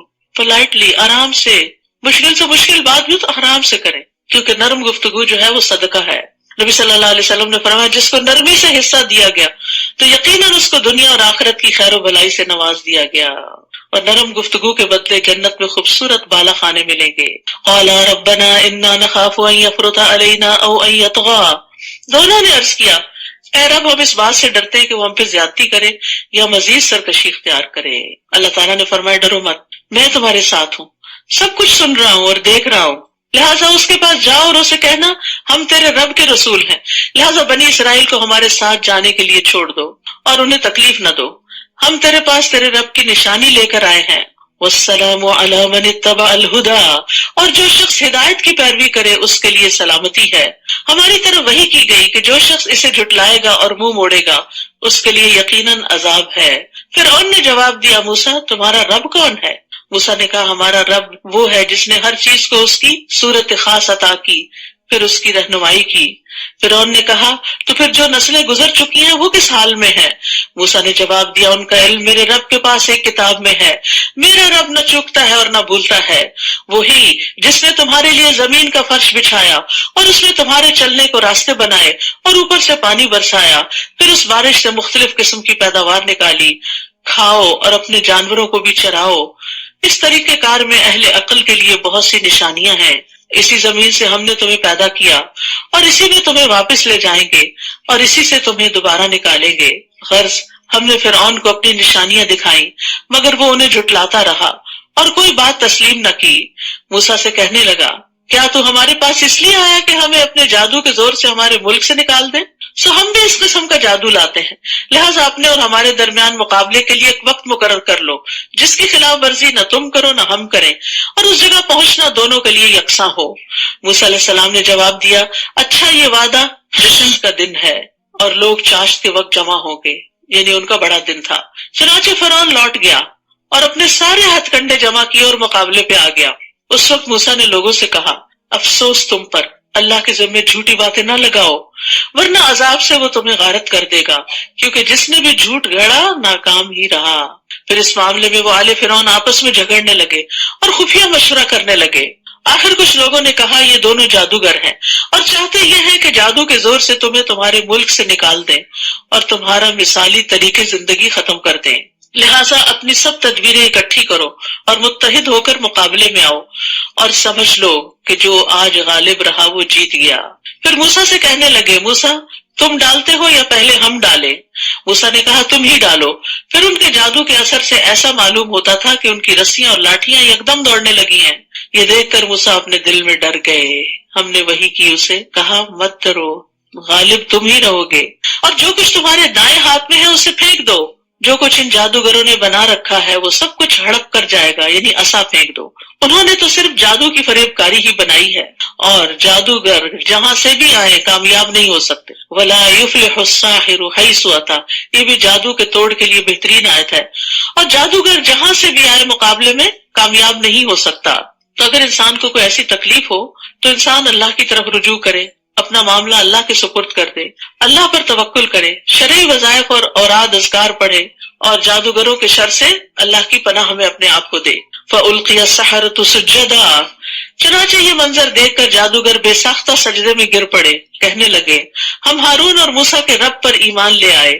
فرعون بول اٹھا، تم میری اجازت کے بغیر ہی اس پر ایمان لے آئے؟ یقیناً موسیٰ تمہارا بڑا ہے جس نے تمہیں جادو سکھایا ہے۔ اب میں تمہارے ہاتھ اور پاؤں مخالف سمتوں سے کٹواؤں گا اور کھجور کے تنوں میں تمہیں سولی چڑھاؤں گا، اور تمہیں خوب معلوم ہو جائے گا کہ ہم دونوں میں سے کس کی سزا شدید تر اور دیر پا ہے، یعنی موسیٰ کی یا فرعون کی۔ جادوگر کہنے لگے جس ذات نے ہمیں پیدا کیا ہے اور جو کچھ ہمارے پاس واضح دلائل آ چکے ہیں ان پر ہم تجھے کبھی ترجیح نہیں دے سکتے، لہٰذا جو کچھ تو کرنا چاہتا ہے کر لے، تو بس اس دنیا کی زندگی کا ہی خاتمہ کر سکتا ہے۔ تو اہل ایمان جو ہیں وہ دوسروں کی دھمکیوں کی پرواہ نہیں کیا کرتے۔ ایمان والے اپنے رب پر بھروسہ کرتے ہیں جب وہ کوئی نیک کام کرنے کو نکلیں، اور نفع نقصان کا مالک اللہ کو سمجھتے ہیں، کیونکہ بعض اوقات لوگ آپ کو ڈرانے لگتے ہیں کہ اگر یہ کام کیا تو تمہارا نقصان ہو جائے گا۔ یعنی مثلاً اگر آپ نے کسی قبر والے کی منت مانی ہوئی ہے کہ اس کی قبر پہ چڑھاوا چڑھائیں گے اور پھر نہیں چڑھایا تو لوگ کہتے دیکھنا تمہارے ساتھ کیا ہوتا ہے۔ ایسی دھمکیوں سے کبھی ڈرنا نہیں چاہیے اور نہ ایسی باتوں سے کبھی خوف کھانا چاہیے۔ انا آمنا بربنا لیغفر لنا خطایانا وما اکرہتنا علیہ من السحر واللہ خیر وابقی، بلا شبہ ہم اپنے رب پر ایمان لا چکے ہیں تاکہ وہ ہماری خطائیں معاف کر دے، اور وہ جادو بھی جس پر تو نے ہمیں مجبور کر دیا تھا، اور اللہ ہی بہتر اور سدا باقی رہنے والا ہے۔ یعنی اب ان کو فوراً احساس ہو جاتا ہے کہ جادو کرنا ایک گناہ کا کام تھا، تو اس پر بھی توبہ کرنے لگتے ہیں۔ انہ من یأت ربہ مجرما فإن لہ جہنم لا یموت فیہا ولا یحیا، بات یہ ہے کہ جو شخص مجرم بن کر اپنے رب کے پاس آئے گا اس کے لیے جہنم ہے، یعنی توبہ نہیں کی، کفر پہ رہا یا گناہوں کے اندر لت پت رہا اور ایسے ہی دنیا سے چلا گیا تو اس کا ٹھکانہ جہنم ہے۔ لا يموت فيها ولا يحيا، جس میں نہ وہ مرے گا نہ وہ جیے گا، وہاں زندگی زندگی نہیں اور موت موت نہیں۔ اور جو مومن بن کر آئے اور اس نے نیک اعمال بھی کیے ہوں تو ایسے ہی لوگوں کے لیے بلند درجات ہیں، ایمان اور عمل صالح، اور سدا بہار باغات جن میں نہریں بہ رہی ہوں گی، وہ اس میں ہمیشہ رہیں گے۔ یہ اس شخص کے لیے جزا ہے جو گناہوں سے پاک رہا۔ ذالک جزاء من تزکا، جو تزکیہ کے طریقے پر عمل پیرا رہا، جو اپنے گناہوں کو ساتھ ساتھ صاف کرتا رہا۔ کہتے ہیں کہ سارے بنی آدم خطا کار ہے، اور بہترین خطا کار کون ہے؟ جو توبہ کرنے والے ہیں۔ اور التائب من الذنب کمن لا ذنب لہ، گناہ سے توبہ کرنے والا ایسا ہے جیسا اس نے کبھی گناہ کیا ہی نہ ہو۔ اور ہم نے موسیٰ کی طرف وحی کی کہ میرے بندوں کو راتوں رات لے کر نکل جاؤ، پھر ان کے لیے سمندر میں خشک راستہ بناؤ، تمہیں نہ تو تعاقب کا خوف ہو اور نہ ڈوب جانے کا ڈر ہو۔ پھر فرعون نے اپنے لاؤ لشکر سمیت ان کا پیچھا کیا تو سمندر نے انہیں یوں ڈھانپ لیا جیسے ڈھانپنے کا حق تھا، پوری طرح پانی کے نیچے آ گئے سارے۔ اور فرعون نے اپنی قوم کو گمراہ ہی کیا، سیدھی راہ نہ دکھائی، کیونکہ انجام اچھا نہیں ہوا۔ بظاہر دیکھنے میں تو اس نے بہت تعمیرات کی تھی اور ملک کو بہت ترقی دی تھی، دنیاوی اعتبار سے وہ ایک بڑا کامیاب بادشاہ تھا، لیکن انجام کے اعتبار سے نہیں۔ تو ہر وہ کام جس کا انجام اچھا نہ ہو وہ اچھا نہیں ہوتا، چاہے بظاہر وہ کتنا ہی چمکدار کیوں نہ نظر آ رہا ہو، بظاہر دیکھنے میں کتنا ہی خوبصورت کیوں نہ لگے۔ اے بنی اسرائیل، ہم نے تمہیں تمہارے دشمن سے نجات دی اور طور کی دائیں جانب تمہیں کتاب دینے کا وعدہ دیا اور تم پر من اور سلوہ اتارا اور کہا کہ ہم نے جو پاکیزہ چیزوں کا تمہیں رزق دیا ہے اسے کھاؤ اور کھا کر سرکشی نہ کرو، ورنہ تم پر میرا غضب نازل ہوگا، اور جس پر میرا غضب اترا وہ گر کر ہی رہا۔ وَإِنِّي لَغَفَّارٌ لِمَن تَابَ وَآمَنَ وَعَمِلَ صَالِحًا ثُمَّ اهْتَدَىٰ، اور جو شخص توبہ کرے، ایمان لائے، اچھے عمل کرے اور سیدھے رستے پر گامزن رہے تو اس سے یقیناً میں بہت درگزر کرنے والا ہوں۔ اور اے موسیٰ، کون سی چیز تمہیں اپنی قوم سے پہلے یہاں لے آئی؟ یعنی تم نے عجلت کیوں کی؟ موسیٰ نے عرض کیا وہ لوگ بھی میرے پیچھے آ رہے ہیں اور میں نے تیرے حضور آنے میں اس لیے جلدی کی تاکہ تو مجھ سے خوش ہو جائے۔ تو تعجیل جو ہوتی ہے، عجلت جو ہوتی ہے، ویسے پسندیدہ نہیں، لیکن نیک کاموں کی طرف جلدی کرنا، اللہ کی رضامندی کی طرف آگے بڑھ جانا دوسروں سے، یہ قابل تعریف چیز ہے۔ اللہ تعالیٰ نے فرمایا ہم نے تیرے بعد تیری قوم کو آزمائش میں ڈال دیا اور انہیں سامری نے گمراہ کر دیا۔ چنانچہ موسیٰ رنج کے مارے غصے سے بھرے ہوئے اپنی قوم کی طرف واپس آئے اور ان سے کہا اے میری قوم، کیا تم سے تمہارے رب نے اچھا وعدہ نہیں کیا تھا؟ کیا یہ زمانہ تم پر لمبا ہو گیا تھا، یا تم یہ چاہتے تھے کہ تم پر تمہارے رب کا غضب نازل ہو، لہذا تم نے میرے وعدے کی خلاف ورزی کی؟ وہ کہنے لگے ہم نے کچھ اپنے اختیار سے آپ کے وعدے کی خلاف ورزی نہیں کی، بلکہ قبطی قوم کے زیورات ہم پر لاد دیے گئے تھے جنہیں ہم نے آگ میں ڈال دیا تھا۔ پھر اس طرح سامری نے بھی زیور آگ میں ڈال دیا۔ پھر وہ اس ڈھلے ہوئے سونے سے ایک بچڑے کا جسم بنا لایا جس سے بیل کی آواز نکلتی تھی۔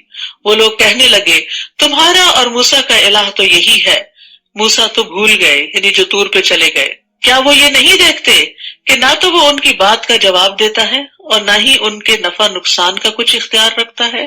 اور اس سے پیشتر ہارون انہیں یہ کہہ چکے تھے کہ اس بچڑے کے جسم سے تمہاری آزمائش کی جا رہی ہے، بلا شبہ تمہارا رب رحمان ہی ہے۔ وَإِنَّ رَبَّكُمُ الرَّحْمَٰنُ فَاتَّبِعُونِي، لہٰذا میری پیروی کرو، وَأَطِیعُوا أَمْرِی، اور میرے حکم کی اطاعت کرو۔ وہ کہنے لگے جب تک موسیٰ ہمارے پاس واپس نہیں آ جاتا ہم تو اسی کی پرورش کرتے رہیں گے، یعنی اسی بچڑے کی۔ جب موسیٰ علیہ السلام واپس آئے تو ہارون سے کہا ہارون، جب تم انہیں گمراہ ہوتے دیکھ رہے تھے تو انہیں منع کرنے سے کس بات نے تمہیں روکے رکھا کہ تم لوگ میری پیروی نہ کرو؟ کیا تم نے میرے حکم کی خلاف ورزی کی؟ ہارون نے جواب دیا اے میرے ماں جائے بھائی، یعنی پیار سے میری داڑھی اور میرے سر کے بال نہ پکڑو، مجھے اس بات کا اندیشہ تھا کہ تم آ کر یہ نہ کہو کہ تم نے بنی اسرائیل میں پھوٹ ڈال دی اور میری بات کا لحاظ نہ رکھا۔ تو یہاں چونکہ موسیٰ علیہ السلام غصے میں تھے تو ہارون علیہ السلام بڑے پیار سے ان سے بات کرتے ہیں اور پیار سے ان کو سمجھاتے ہیں۔ اور دوسری یہ بات پتہ چلتی ہے کہ ہارون علیہ السلام کے اندر بھی بڑی حکمت تھی۔ فتنہ فساد سے بچنے کے لیے انہوں نے کہا کہ موسیٰ علیہ السلام آ کے فیصلہ کر لیں گے، میں ابھی اس معاملے کو ایسے ہی رہنے دیتا ہوں۔ سمجھایا ضرور لیکن سختی نہ کی۔ قال فما خطبک یا سامری، پھر موسیٰ نے سامری کی طرف متوجہ ہو کر کہا بتاؤ سامری تمہارا کیا معاملہ ہے؟ سامری نے کہا میں نے وہ چیز دیکھی جو دوسروں کو نظر نہ آئی، چنانچہ میں نے رسول کے نقش قدم سے ایک مٹی اٹھا لی، پھر اس بچڑے کے جسم میں اس کو ڈال دیا، میرے نفس نے مجھے ایسا ہی سمجھایا تھا۔ موسیٰ نے اسے کہا جاؤ، تمہارے لیے زندگی بھر یہ سزا ہے کہ دوسروں سے کہتے رہو گے کہ مجھے نہ چھونا، لا مساس لا مساس، اور تمہارے لیے عذاب کا ایک وقت ہے جو تجھ سے کبھی نہیں ٹل سکتا، اور اپنے الہ کی طرف تو دیکھ جس کے آگے تو موتقف رہتا تھا کہ ہم اسے کیسے جلا ڈالتے ہیں، پھر اس کی راکھ کو کیسے دریا میں بکھیر دیتے ہیں۔ یہاں پر آپ دیکھیے کہ سامری کو سزا دی جا رہی اور وہ سزا موت تک کے لیے کہ وہ اس طرح کے پاگل پن کی حرکتیں کرے کہ کسی کو اپنے قریب نہ آنے دے۔ اور پھر یہ کہ بچڑا جو تھا وہ سونے کا تھا، زیورات کا تھا، چاہتے تو وہ کسی دنیاوی فائدے کے لیے رکھ دیتے، لیکن اب اس کے ساتھ ایک الہ کا کانسیپٹ وابستہ ہو گیا تھا، لہٰذا اس کو جلانے کی بات کی گئی۔ انما الہکم اللہ الذی لا الہ الا ہو وسع کل شیء علما، تمہارا الہ تو صرف اللہ ہی ہے جس کے سوا کوئی الہ نہیں، جس کا علم ہر چیز کو گھیرے ہوئے ہے۔ یاد رکھیے ان اللہ لا یخفی علیہ شیء فی الارض ولا فی السماء، اللہ تعالیٰ سے زمین اور آسمان کی کوئی بھی چیز چھپی ہوئی نہیں ہے. اللہ تعالیٰ ہر چیز کو اپنے علم سے گھیرے ہوئے ہے. وسع کرسیہ السماوات والارض. اے نبی، اسی طرح ہم گزرے ہوئے لوگوں کی خبریں آپ سے بیان کرتے ہیں. نیز ہم نے اپنے ہاں سے آپ کو ذکر یعنی قرآن عطا کیا ہے. من اعرض عنہ فإنہ يحمل یوم القیامۃ وزرا، جو شخص اس سے اعراض کرے گا وہ قیامت کے دن گناہ کا بوجھ اٹھائے ہوئے ہوگا. اعراض کیا ہوتا ہے؟ منہ موڑنا. منہ موڑنا کیا ہوتا ہے؟ اس چیز کو دیکھنا ہی نہیں، اس کو اٹھانا ہی نہیں، اس کو کھولنا ہی نہیں، اس کو پڑھنا ہی نہیں، اس کو سمجھنا ہی نہیں، اس پر عمل ہی نہیں کرنا، اسے آگے پڑھانا ہی نہیں، گویا وہ چیز زندگی میں ایگزسٹ ہی نہ کرتی ہو. تو قرآن سے اعراض جو ہے یہ بہت بڑا گناہ ہے. جو قرآن سے اعراض کرے گا وہ قیامت کے دن گناہ کا بوجھ اٹھائے ہوئے ہوگا. وہ ہمیشہ اسی حال میں رہیں گے. اور قیامت کے دن ایسا بوجھ اٹھانا کتنا برا ہوگا. جس دن سور پھونکا جائے گا ہم اس دن مجرموں کو اکٹھا کریں گے تو دہشت کے مارے وہ نیلگوں ہو رہے ہوں گے. وَنَحْشُرُ الْمُجْرِمِينَ يَوْمَئِذٍ زُرْقًا. دنیا میں ہاتھ کب نیلے ہونے لگتے ہیں؟ بعض اوقات آپ دیکھیں نا بچوں کے چہرے بالکل نیلے ہو جاتے رو کے، غم اور تکلیف کی شدت سے. مجرموں کو جب اٹھایا جائے گا تو غم اور غصے کی وجہ سے ان کے چہرے جو ہیں وہ نیلے ہو رہے ہوں گے. یتخافتون بینہم ان لبثتم الا عشرا. وہ آپس میں چپکے چپکے کہیں گے کہ ہم دنیا میں یہی کوئی 10 دن ٹھہرے ہوں گے، دنیا میں بس اتنا ہی ٹھہر کے آئے. نحن اعلم بما یقولون اذ یقول امثلهم طریقۃ ان لبثتم الا یوما. ہم خوب جانتے ہیں جو کچھ وہ کہیں گے، جبکہ ان میں سے بہتر رائے والا یہ کہے گا کہ تم بس دنیا میں ایک ہی دن ٹھہرے تھے. یاد رکھیے کہ قیامت کے دن انسان کو دنیا کی زندگی بہت چھوٹی معلوم ہوگی. یہ اتنی لمبی لمبی زندگیاں، 60 سال 70 سال 100 سال، وہاں جا کے انسان کہے گا دن یا دن کا کچھ حصہ. کوئی کہے گا 10 دن، کوئی کہے گا ایک دن. ایک ہی دن. اللہ اکبر. ایک دن کے لیے کتنی محنت کر رہے ہیں ہم، اور آخرت جو ہمیشہ کے لیے ہے اس کے لیے کیا بھیج رہے ہیں آگے. وَيَسْأَلُونَكَ عَنِ الْجِبَالِ فَقُلْ يَنسِفُهَا رَبِّي نَسْفًا. لوگ آپ سے پہاڑوں کے بارے میں پوچھتے ہیں کہ قیامت کو ان کا کیا بنے گا. آپ ان سے کہیے میرا رب انہیں دھول بنا کے اڑا دے گا. کوئی ہمالیہ اور ماؤنٹ ایوریسٹ اور یہ سارے غبار بن کے اڑ جائیں گے، اور زمین کو ایسا صاف میدان بنا دے گا کہ آپ اس میں کوئی نشیب و فراز نہ دیکھیں گے، بالکل پلین میدان. اس دن لوگ پکارنے والے کے پیچھے بولیں گے، کوئی اس سے انحراف نہ کر سکے گا، اور رحمان کے آگے سب آوازیں دب جائیں گی اور ہلکی سی آواز کے سوا کچھ سن نہ سکے گا. اس دن سفارش کچھ فائدہ نہ دے گی مگر جسے رحمان اجازت دے اور اس کی بات سننا پسند کرے. ہر کوئی اٹھ کے سفارش نہیں کرنے لگے گا، اور اگر کوئی دنیا میں کہے کر لو جو کرنا ہے، قیامت کے دن میں تمہاری سفارش کر دوں گا، تو اس بات کو سراسر جھوٹ سمجھیے. کوئی کسی کی سفارش نہیں کر سکتا اللہ کے اذن کے بغیر، اور وہ مخصوص لوگوں کو دیا جائے گا اذن. وہ لوگوں کا اگلا پچھلا حال سب کچھ جانتا ہے، لیکن دوسرے لوگ اسے نہیں جان سکتے. یعنی اللہ جانتا ہے جو ہمارے آگے ہے جو پیچھے ہے، لیکن ہمیں نہیں پتا اس کے بارے میں. وَأَنَتِ الْوُجُوهُ لِلْحَيِّ الْقَيُّومِ وَقَدْ خَابَ مَنْ حَمَلَ ظُلْمًا.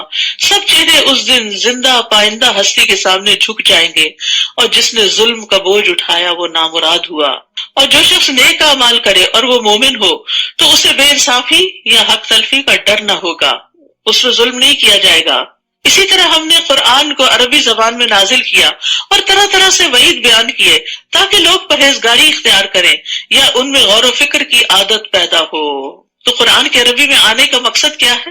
اس لیے کہ لوگ غور و فکر کر سکیں اور ان کے اندر پرہیزگاری پیدا ہو، کیونکہ عربی کے الفاظ دل پہ عجب طرح اثر کرتے ہیں. فتعال اللہ الملک الحق.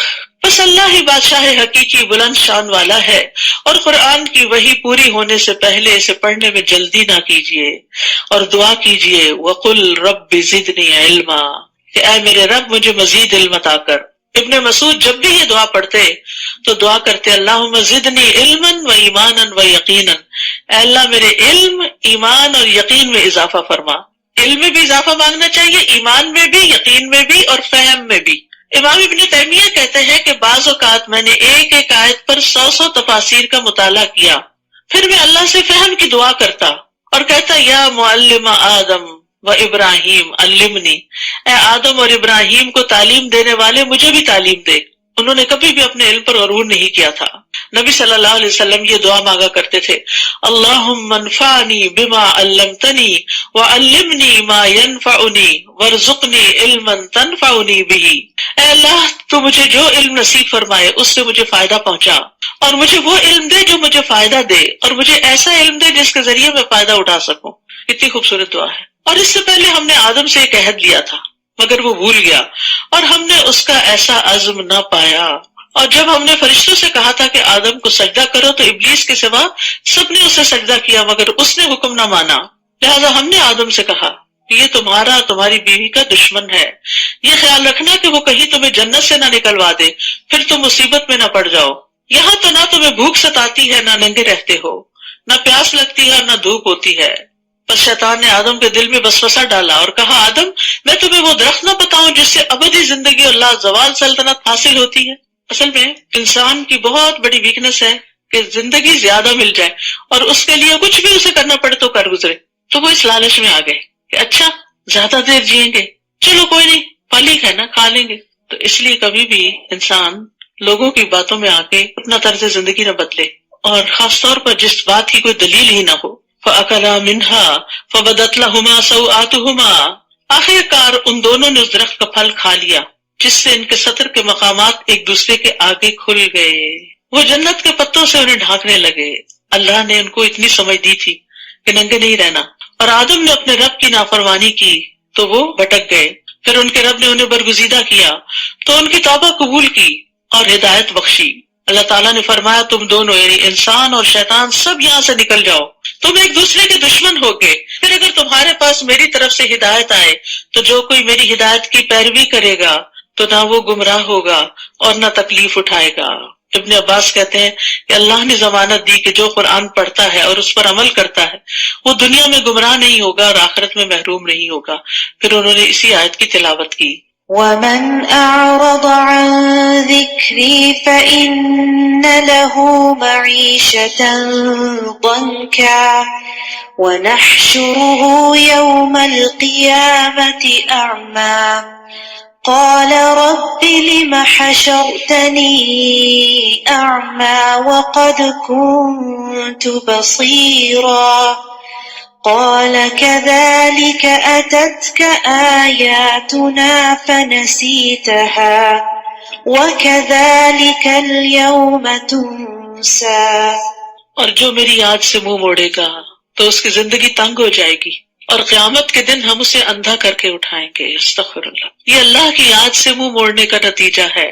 ساری نعمتیں ہوتے ہوئے بھی مرضی کی زندگی گزارنے کے باوجود زندگی گھٹن کا شکار رہے گی، نہ اطمینان قلب ہے اور نہ شرح صدر ہے، ظاہری خوشحالی ہے، مال و دولت ہے، ساری نعمتیں ہیں، مرضی کا لباس پہنتا ہے، مرضی کا کھانا کھاتا ہے، مرضی کے ملک میں اور شہر میں رہتا ہے، لیکن اللہ کے ذکر سے غافل ہے تو پریشانی اور حیرت اور شک میں ہی ہمیشہ متردد رہتا ہے۔ تو معیشت ضنکا کا تعلق اس دنیا کی زندگی سے بھی ہے اور قبر کی زندگی سے بھی ہے۔ نبی صلی اللہ علیہ وسلم نے فرمایا، کیا تم جانتے ہو یہ آیت کس کے بارے میں نازل ہوئی؟ کیا تمہیں معلوم ہے کہ تنگ حالی کیا ہے؟ انہوں نے عرض کیا، اللہ اور اس کا رسول ہی بہتر جانتے ہیں۔ آپ نے فرمایا، کافر کا اس کی قبر میں عذاب سے دو چار ہونا ہے، اور اس ذات کی قسم جس کے ہاتھ میں میری جان ہے، اس پر 99 سانپ مسلط کر دیے جاتے ہیں۔ کیا تم جانتے ہو وہ سانپ کیسا ہوتا ہے؟ وہ 70 سانپ اژدہے ہوتے ہیں، اور ہر اژدہے کے 7 سر ہوتے ہیں، وہ اسے قیامت تک ڈستے اور نوچتے رہیں گے۔ وہ کہے گا، اے میرے رب، تو نے مجھے اندھا کر کے کیوں اٹھایا، حالانکہ میں دنیا میں آنکھوں والا تھا۔ اللہ تعالیٰ فرمائے گا، جس طرح ہماری آیات تمہارے پاس آئیں تو تم نے انہیں بھلا دیا تھا، اسی طرح آج تو بھی بھلا دیا جائے گا۔ تو یہاں پر بھلانے سے مراد صرف یہ نہیں کہ کوئی صورت یاد کی اور وہ بھول گئی، اس سے مراد دین کو ہی چھوڑ دیا تھا، یعنی قرآن پڑھ کے، سمجھ کے، اللہ کی آیات کو جان کے، اور نبی صلی اللہ علیہ وسلم تشریف لائے، آپ نے لوگوں کو پڑھ کے سنایا، لوگوں کے سامنے ایمان کی راہیں روشن ہوئی، اور پھر اس کے بعد بجھ گئی وہ روشنی، انہوں نے اس سے اعراض برتا۔ یاد رکھیے، ہر صاحب قرآن کو چاہیے کہ قرآن پڑھنے کے بعد اسے ساری زندگی پڑھتا رہے، سمجھتا رہے، کیونکہ یہ ایک چراغ کی طرح ہے جو اس زندگی کے راستے میں صراط مستقیم پر چلنے کے لیے بڑا ضروری ہے، کیونکہ اندھیرے میں ایسا نہ ہو کہ ہم راستہ ہی بدل دیں۔ اور ایک دفعہ جاننا کسی چیز کو کافی نہیں ہوتا، ہم سب بھولنے والے ہیں، یہاں بھولنے کی تو سزا دی جا رہی ہے۔ کذالک اتتک آیاتنا فنسیتھا، آیتیں آئی تھی تم نے بھلا دیا ان کو. تو بھولنے کا علاج کیا ہے؟ بار بار پڑھنا، پھر پڑھنا. اور جو شخص بھی حد سے بڑھ جائے اور اپنے رب کی آیات پر ایمان نہ لائے، ہم اسے اسی طرح سزا دیں گے، اور آخرت کا عذاب تو شدید اور باقی رہنے والا ہے. کیا انہیں اس بات سے کوئی رہنمائی نہ ملی کہ ان سے پیشتر ہم کئی قوموں کو ہلاک کر چکے ہیں جن کے برباد شدہ ٹھکانوں میں یہ چلتے پھرتے ہیں؟ بلا شبہ اس میں اہل عقل کے لیے بہت سی نشانیاں ہیں. اور اگر تیرے رب کی بات پہلے سے طے شدہ نہ ہوتی اور مہلت مقرر نہ کی جا چکی ہوتی تو ان پر فوری عذاب آنا لازمی تھا. لہٰذا جو کچھ یہ کہتے ہیں اس پر صبر کیجیے اور اپنے رب کی حمد کے ساتھ تسبیح کیجیے. سورج کے طلوع اور غروب ہونے سے پہلے اور رات کے کچھ اوقات میں تسبیح کیجیے، اور دن کے کناروں پر بھی. اس طرح امید ہے کہ آپ خوش رہیں گے. پیچھے بھی آیا تھا نا کہ ہمیں معلوم ہے آپ کا سینہ گھٹتا ہے تو آپ تسبیح کیجیے اور سجدہ کیجیے. تو یہاں بھی تسبیح کا ذکر ہے، یعنی جب آپ کو کوئی تکلیف پہنچے تو کثرت سے تسبیح کریں، خاص طور پر فجر کے بعد اور مغرب سے پہلے. یہ دل کی راحت کا سبب بنتا ہے. اور آپ ان چیزوں کی طرف نظر اٹھا کر بھی نہ دیکھیے جو ہم نے مختلف طرح کے لوگوں کو دنیاوی زندگی کی زینت کے لیے دے رکھی ہیں، تاکہ ان چیزوں کے ذریعے ہم انہیں آزمائش میں ڈالیں. اور آپ کے رب کا رزق ہی بہتر اور پائندہ تر ہے.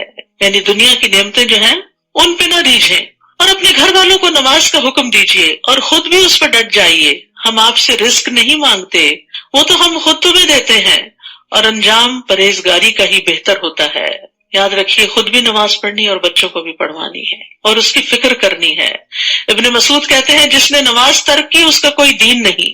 قرآن پاک میں اللہ تعالیٰ فرماتا ہے وَأَقِيمُوا الصَّلَاةَ وَلَا تَكُونُوا مِنَ الْمُشْرِكِينَ، اور نماز قائم کرو اور شرک کرنے والوں میں سے نہ ہو جاؤ. رسول اللہ صلی اللہ علیہ وسلم نے فرمایا بے شک انسان اور اس کے کفر اور شرک کے درمیان فرق نماز چھوڑنا ہے. قیامت کے دن سب سے پہلا سوال نماز کا ہوگا. نماز کی حفاظت کرنے والے اللہ کے فضل میں ہوں گے. کسی بھی طرح کی پریشانی میں نماز ہی کی طرف لوٹنا چاہیے. وقالو، اور وہ کہتے ہیں کہ ہمارے پاس اس کے رب کی طرف سے کوئی نشانی کیوں نہیں آتی؟ کیا ان کے پاس پہلے صحیفوں میں واضح دلیل نہیں آ چکی؟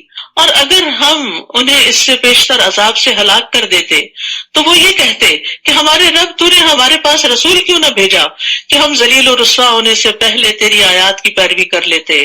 قل کل متربص فتربصوا فستعلمون من اصحاب الصراط السوی ومن اهتدى. آپ ان سے کہیے ہر ایک انجام کار کا منتظر ہے، لہٰذا تم بھی انتظار کرو، جلد ہی تمہیں معلوم ہو جائے گا کہ ہم میں سے کون راہ راست پر ہے اور کون ہدایت یافتہ ہے. وآخر دعوانا ان الحمد للہ رب العالمین. سبحانک اللہم وبحمدک اشہد ان لا الہ الا انت استغفرک واتوب الیک. السلام علیکم ورحمۃ اللہ وبرکاتہ.